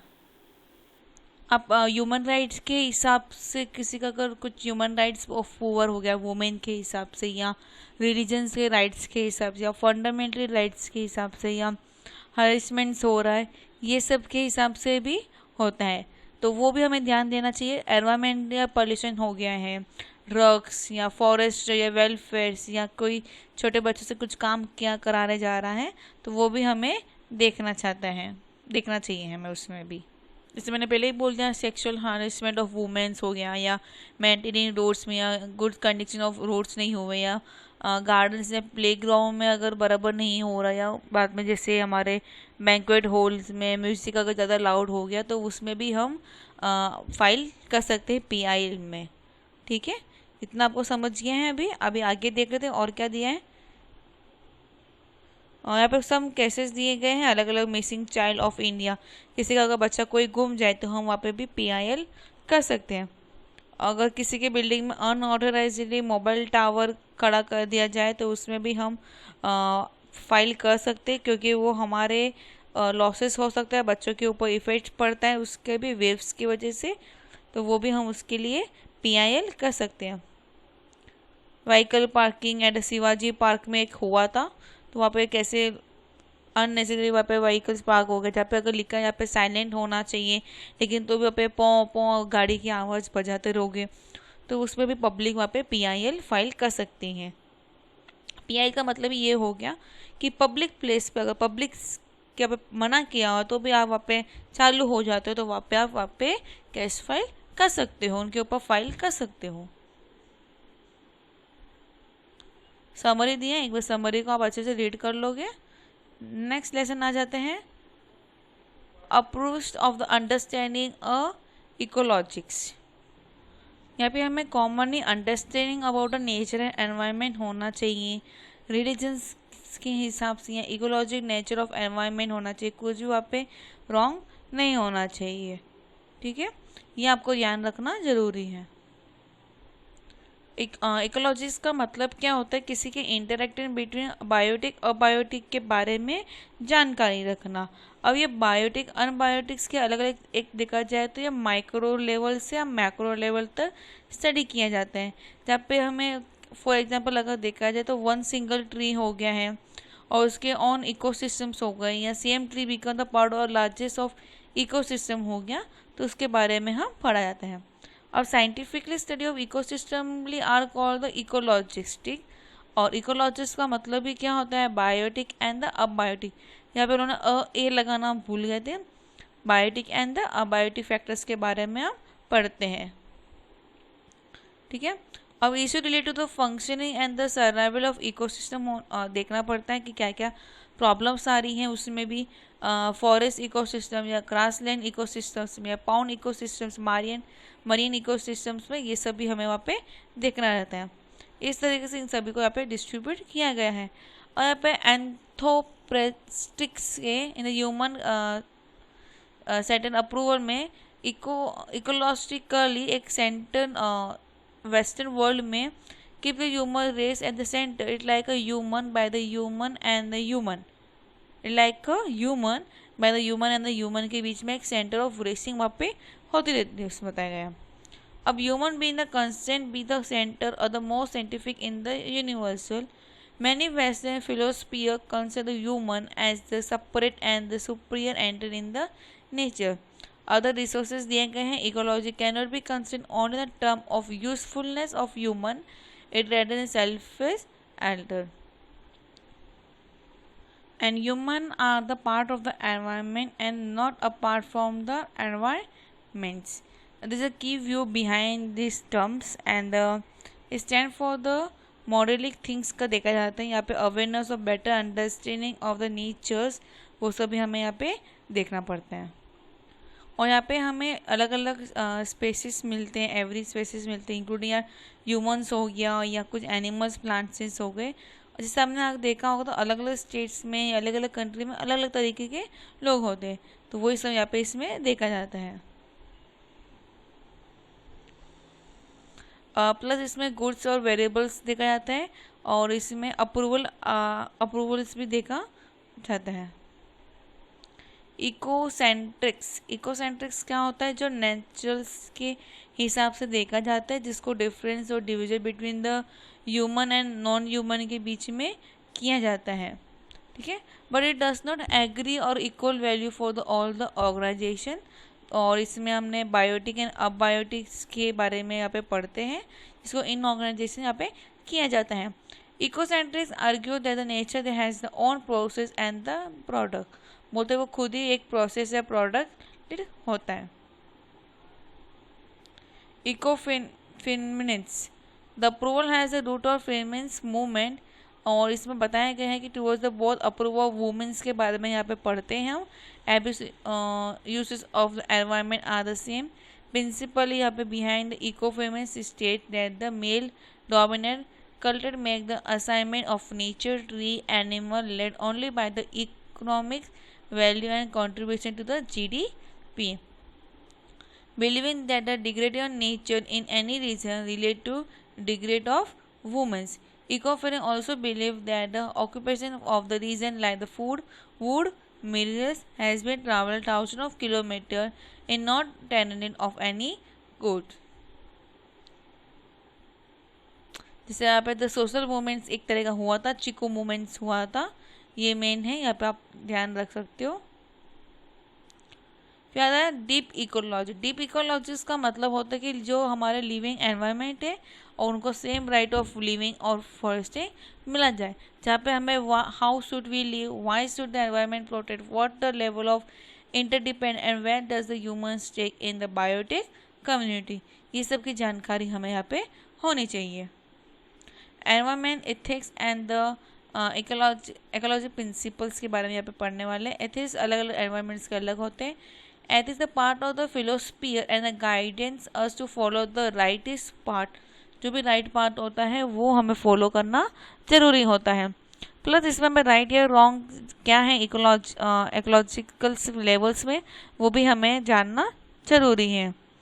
As for the education of today youth, they understand the more scientific of order to achieve the expert output. The religious schools of truth was the first philosophical ground of advocate environment ethics. अब इसमें अलग अलग literal views, ecological view, constituent views के बारे में यहाँ पे बताया गया है।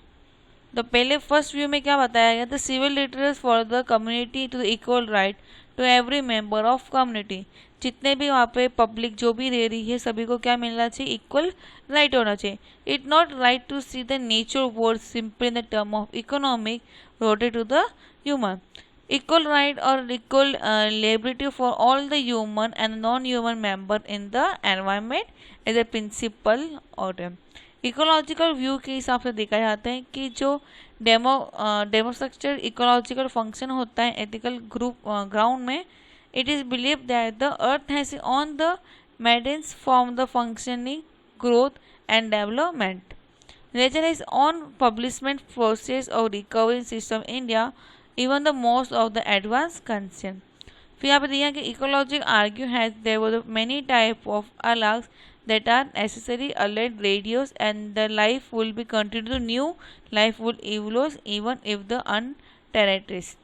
However, later it was considered that the global temperature होने लगा, higher to higher there was the more climatical disaster होने लगी, जिसकी वजह से वो सब क्या होने लगा, डिस्ट्रॉय होने लगे। उसके बाद नए तरह अलग अलग प्राणी ह्यूमन बींग वहाँ पे होने लगे।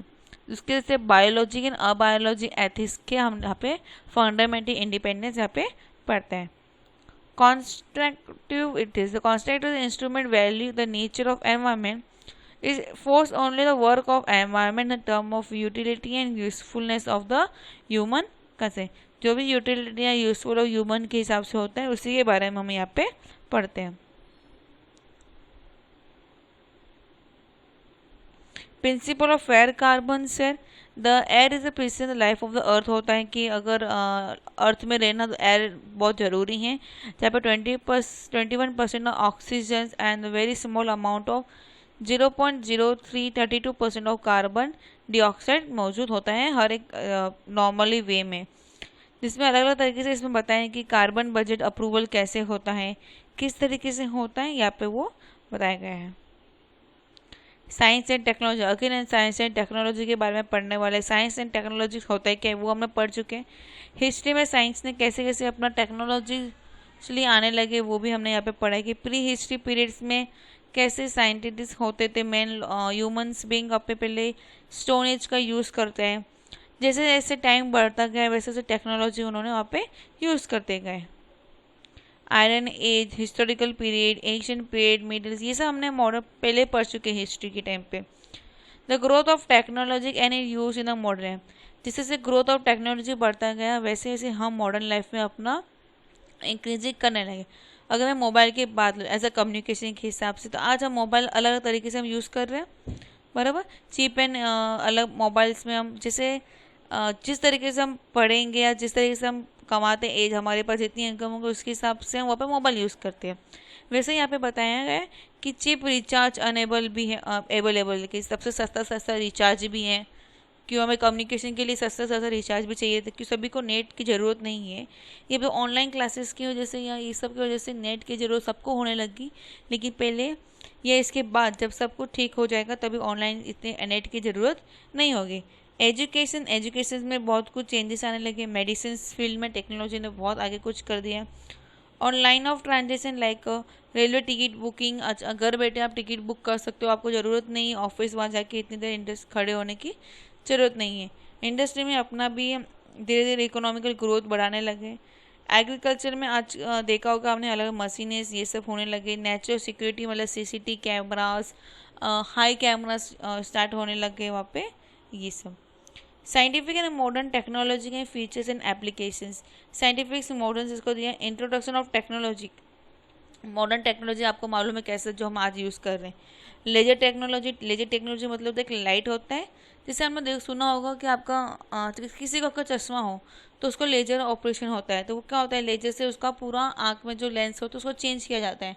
यहाँ तक कि कभी भी स्किन किसी के लेजर्स की यूज़ करके उसमें भी चेंज किया जाता है, जिसको कमर्शियल यूज़ भी किया जाता है, इंडस्ट्रियल यूज़ भी किया जाता है। कहाँ पे किसी को ड्राई होल करना या शेप करना हो या किसी पे मटेरियल्स में करना, तो वहाँ पे हम लेजर यूज़ करते हैं। डिस्टेंस वेलोसिटी मेजर में यूज़ करते हैं। मेडिकल यूज़ में बहुत यूज़ होता है। कम्युनिकेशन हो गया है। एनवायरनमेंट स्टडीज़ में हम लेजर्स का बहुत यूज़ करते हैं। होलोग्राफी हो गया। GIS एंड GPS गैपिंग में भी हम यूज़ कर जाते हैं। सैटेलाइट टेक्नोलॉजिक्स देखते हैं, अगर हम सैटेलाइट्स के बारे में, सैटेलाइट्स आर्टिफिशियल सैटेलाइट्स जो हमें स्पेस में टेक्नोलॉजी की वजह से आज हम GPS, आज हम कोई भी जगह की हम आराम से GPS लोकेशन सब देख सकते हैं, या वेदर फोरकास्टिंग देख सकते हैं बिकॉज ऑफ द सैटेलाइट। आज हम किसी से भी बात कर सकते हैं because of the satellite communication के थ्रू। साइंटिफिक रीजंस होते हैं कि हाँ अर्थ, प्लैनेट, सन हमारे कितने पास क्या है, और सरफेस कैसा है, वो भी हम साइंटिफिक टेक्नोलॉजी की वजह से देखते हैं। GPS ग्लोबल पॉजिटिव सिस्टम हम इस देखा जाता है। Military vehicles, automobiles, aircraft, hiker, tracker, GPS use करते हैं कि हम एग्जैक्टली अभी कहाँ हैं, नॉर्थ की तरह, ईस्ट की तरह, वेस्ट का है, साउथ का है। हम GPS के थ्रू हम आराम से देख सकते हैं कि एग्जैक्टली हम कहाँ पे हैं, कहाँ पे जाना है, कैसे जाना है, वो सब हम यूज़ कर सकते हैं। IT टेलीकम्युनिकेशन आपको मालूम है, टेलीफोन्स, ये सब, फैक्स, कंप्यूटर, ये सब आ जाते हैं। रेडियो एंड टेलीविजन्स हाईली आजकल यूज़ होता है। मोबाइल फ़ोन सबसे ज़्यादा SMS सेंड करने के लिए, या आजकल तो बहुत ज़्यादा कुछ हो गया है, सब कुछ इसी के थ्रू होता है। इंटरनेट तुम्हारा एक तरह का इंटरनेट प्रोटोकॉल IP है, और इसका एक लोकल एरिया नेटवर्क LAN, ये याद कर लो। वाइड एरिया नेटवर्क WAN, ये दो तरह के यहाँ पे नेटवर्क लिए यूज़ होता है। वीडियो कॉन्फ्रेंस आज बहुत COVID-19 में बहुत यूज़ हुआ। एक जगह पे बैठ के बाकी पूरे जगह पे सबसे बात करने के लिए हम वीडियो कॉन्फ्रेंस यूज़ किया जाए।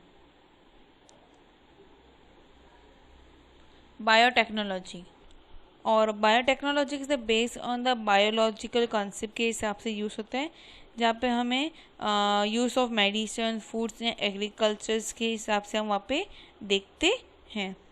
वहाँ पे पीपल्स को जो बायोटेक्नोलॉजी होता है जिसमें उन लोग माइक्रो ऑर्गेनाइजेशंस के बारे में, जैसे योगर्ट कैसे बनाना, चीज़ कैसे बनाना, बियर कैसे बनाना, ईस्ट कैसे बनाना, ये सब इसमें बायोटेक्नोलॉजी में हम देखते हैं। और इसको सब यूज़ करने के लिए यहाँ पे एक पॉइंट दे कि zebra fish is use for the experiment. Zebra fish को यूज़ किया जाता है एक्सपेरिमेंट के लिए, और it is associated with the genetic modification of the plant and bacteria for use in the labour and industry and the agriculture. ये medicines, और अलग अलग जगहों पे प्रोडक्ट्स में, दवाइयों में, ड्रग्स, ये सब में चीज़ों को इनको यूज़ किया जाता है। जेनेटिक टेस्टिंग होता है, एग्रीकल्चर में यूज़ होता है। एग्रीकल्चर में प्रोडक्शन कैसे बढ़ाना है, क्लाइमेट चेंज हो गया तो उसमें क्या करना चाहिए, न्यूट्रिशन वैल्यू कैसे इंक्रीज़ करना, ये सब यहाँ पे होता है। नासा टेक्नोलॉजी, नासा मीटर्स आपको मालूम है, एनएम्स, वो किस तरीके से यूज़ होता है। बाद में एक आता है scanning, tunnelling and microscope, STM, and ATM force और माइक्रोसॉफ्ट, एएफएम। ये दो तरह के यहाँ पे यूज़ होते थे। इलेक्ट्रॉनिक में किस तरीके से हमें यूज़ करते हैं, जैसे मैग्नेटिक रैंडम स्कैन मेमोरी को यूज़ किया जाता है, तो वो भी हमें ध्यान होना ज़रूरी है। फिर एक आता है ऑर्गन्स लाइट इमेज डायग्नोस्ट, OLED। फिर मेडिसिन में नैनो टेक्नोलॉजिक्स, सॉरी मैंने यहाँ पे क्या पढ़ा, ओके सॉरी, नैनो टेक्नोलॉजिक्स के बारे में बात कर रहे हैं। तो नैनो टेक्नोलॉजी मेडिसिन में किस तरीके से यूज़ होता है वो यहाँ पे बताए गए हैं। कॉस्मेटिक में हमने सुना ही होगा, मेडिसिन, कॉस्मेटिक जो मेकअप्स यूज़ होते हैं उसमें भी हम यूज़ करते हैं।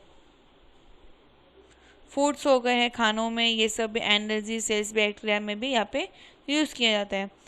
स्पेस, ऑटोमोबाइल, एनवायरमेंट्स में होता है। Issue of the control and access all the misuse of technologies. इन सभी को टेक्नोलॉजीज तो बना दिया, लेकिन इसमें क्या होने लग गया, मिस यूज़ भी होने लग जाते थे, कि उसमें भी नीड ऑफ कंट्रोल बहुत होना ज़रूरी है कि कोई चाइल्ड तो यूज़ कर रहा है लेकिन वो मिस यूज़ तो नहीं कर रहा है। आज अगर आपने देखा हो तो बच्चे लोग सब टेक्नोलॉजी यूज़ तो कर रहे हैं, लेकिन ऐसे भी होते हैं कि उन लोग मिस यूज़ भी कर रहे हो। एनवायरमेंटली इशू भी होता है, जेनेटिक मॉडिफाइड टूल्स होते हैं, क्लोनिंग्स होना, फिर इंफॉर्मेशन ऑफ टेक्नोलॉजिक्स हैक हो जाना, हमारे मोबाइल, लैपटॉप्स, ये सब तरह का भी एक तरीके से होता है। Form of control, state controlling होना चाहिए, नॉन गवर्नमेंट ऑर्गेनाइजेशंस लिए होना चाहिए, इंटरनेशनल कंट्रोलिंग भी, लाइक न्यूक्लियर एनर्जी, ये सब इंटरनेशनल कंट्रोल होता है।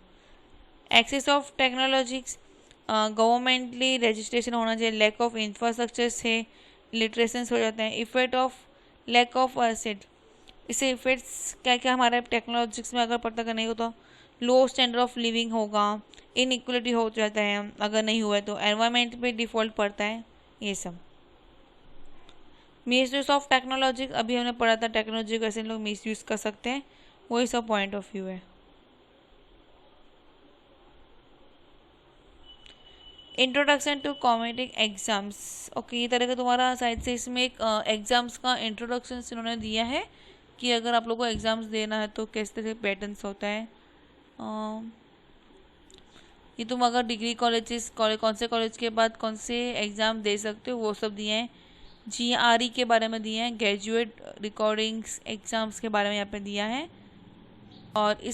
और ये एग्ज़ाम कंडक्ट किया जाता है by the educational test service, ATC से ये एग्ज़ाम्स को, इस एग्ज़ाम्स को कंडक्ट किया जाता है बाय द कंप्यूटर बेसिस, मतलब ऑनलाइन शेड्यूल में इसको किया जाता है। GMAT graduate management admission test के, मतलब मैनेजमेंट के लिए अगर आपको एडमिशन लेना हो तो GMAT का एडमिशन देना पड़ेगा आपको, तो आप MBA के लिए एक्सेप्ट हो, उसके लिए आप MBA कर सकते हो इसको देने के बाद। कॉमन एडमिशन टेस्ट, किसी इंस्टीट्यूट में अगर IIM में अगर आपको एडमिशन लेना हो तो CAT का एग्ज़ाम देना पड़ता है। इसको IIT-JEE का सेकेंड स्पोर्ट्स का बोला जाता है, जैसे UPSC of Indian engineering service eight India and IIT-JEE at the second post.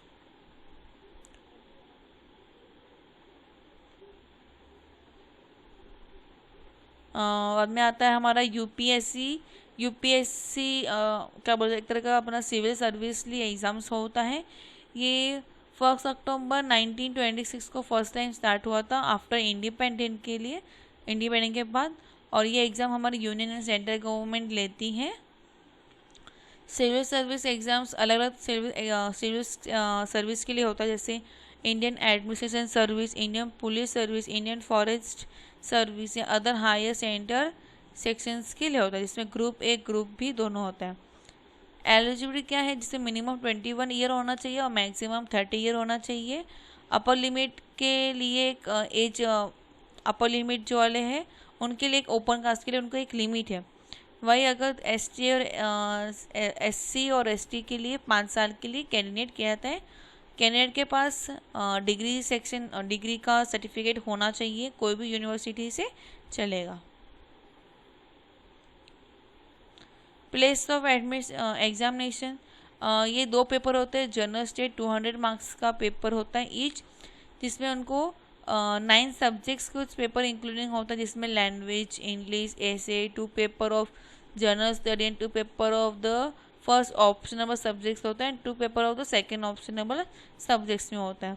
उनके पास पेपर 2, पेपर 1 एंड पेपर 2 के हिसाब से उन लोग पेपर देते हैं। स्टाफ सिलेक्शन कमीशन होता है इसमें।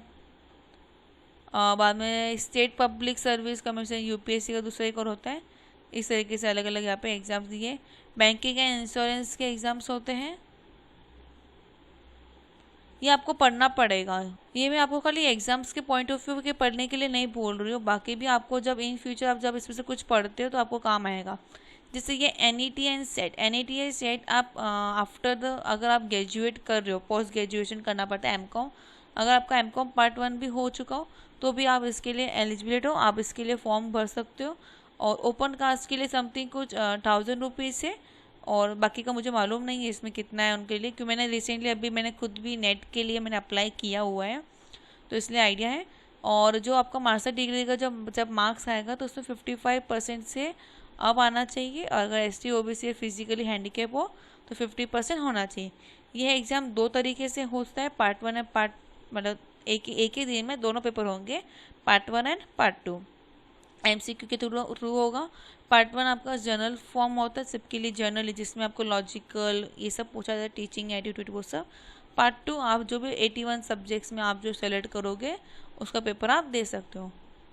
सॉफ्ट स्किल्स क्या होता है, आईटी स्किल्स से अलग अलग आईटीज़ के एग्जाम्स होते हैं, वो सब आएंगे।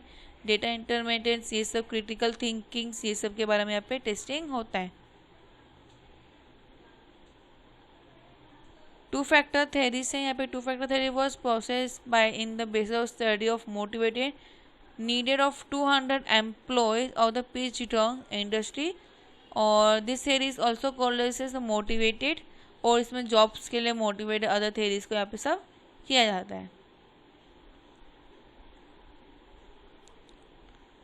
और इसमें को कुछ अभी आपको एक बार रीड तो जरूर करना पड़ेगा, क्योंकि ये बहुत इंपॉर्टेंट मैंने लेसन बता दिया।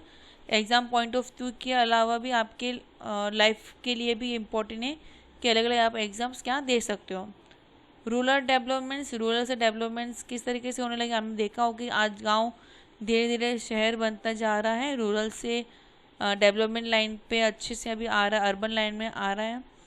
और अलग अलग अर्बन एरिया में अलग अलग चीज़ों में बोलते हैं, जहाँ पे minimum population of the 500 at least 75% of population of male made working population होना चाहिए।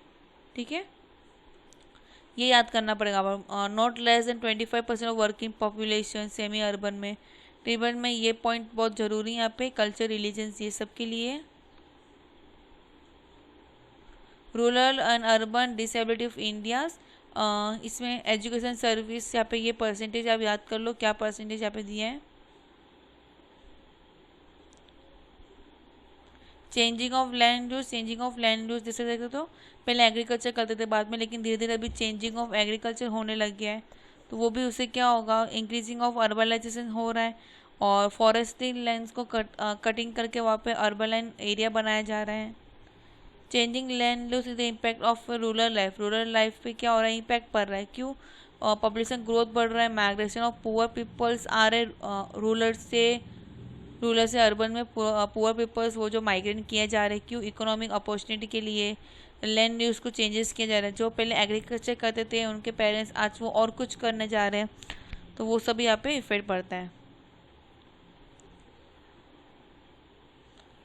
ये पॉइंट इंपॉर्टेंट है, ये आप सब एक बार देख लेना, यहाँ पे परसेंटेज याद करना जरूरी है। मेगा सिटीज़ इन इंडिया, बहुत सारे मेगा सिटीज़ जैसे दिल्ली, कोलकाता, हैदराबाद, चेन्नई, कोलकाता आ गया, अहमदाबाद आ गया, बेंगलोर आ गया, ये सब हमारे मेगा सिटीज़ हैं। ठीक है, ये सब हमारे लिए इम्पोर्टेंस है। मेजर प्रॉब्लम है mega city in India, mega city में प्रॉब्लम्स क्या है, स्लम्स एरिया हो गए, होमलेस हो जाते हैं, इलीगल कंस्ट्रक्शन होता है, ट्रैफिक कंसर्न होता है, पॉल्यूशन हो जाता है, सोशल इकोनॉमिक में प्रॉब्लम आना, इंटरनल सिक्योरिटी थ्रेट होना, चोरी होना, ये सब। बाद में अब इशू ऑफ वाटर्स होना, पानी की प्रॉब्लम्स हो जाती हैं, ये सब। यहाँ तक कि रूरल एरिया में भी ये सभी की प्रॉब्लम्स वहाँ पे होती रहती हैं। सोशल टेंशन होना, अर्बन में पीपल जो रहती है वो सोशली टेंशन होता है, लैंग्वेज में प्रॉब्लम होता है, राइसिंग ऑफ स्लम्स एरिया हो जाना, क्राइम्स होना, ये सब वहाँ पे प्रॉब्लम्स होती हैं। यहाँ पे हमारा क्या बोलते हैं, फाउंडेशन कोर्स का सभी लेसन हमारे कंप्लीट हो जाते हैं। SYBA के भी और SYBCom के दोनों के लिए यहाँ पे सेम लेसन थे, तो यहाँ पे हमने कंप्लीट करा दिए हैं। अगर आपको वीडियो अच्छा लगता है तो प्लीज़ मेरे वीडियो को लाइक कीजिए, शेयर कीजिए, और फर्स्ट टाइम अगर मेरे चैनल पे आया तो सब्सक्राइब किए भी ये जाना नहीं, प्लीज़ सब्सक्राइब कर देना। और thank you for watching it's, bye, take care and all the best.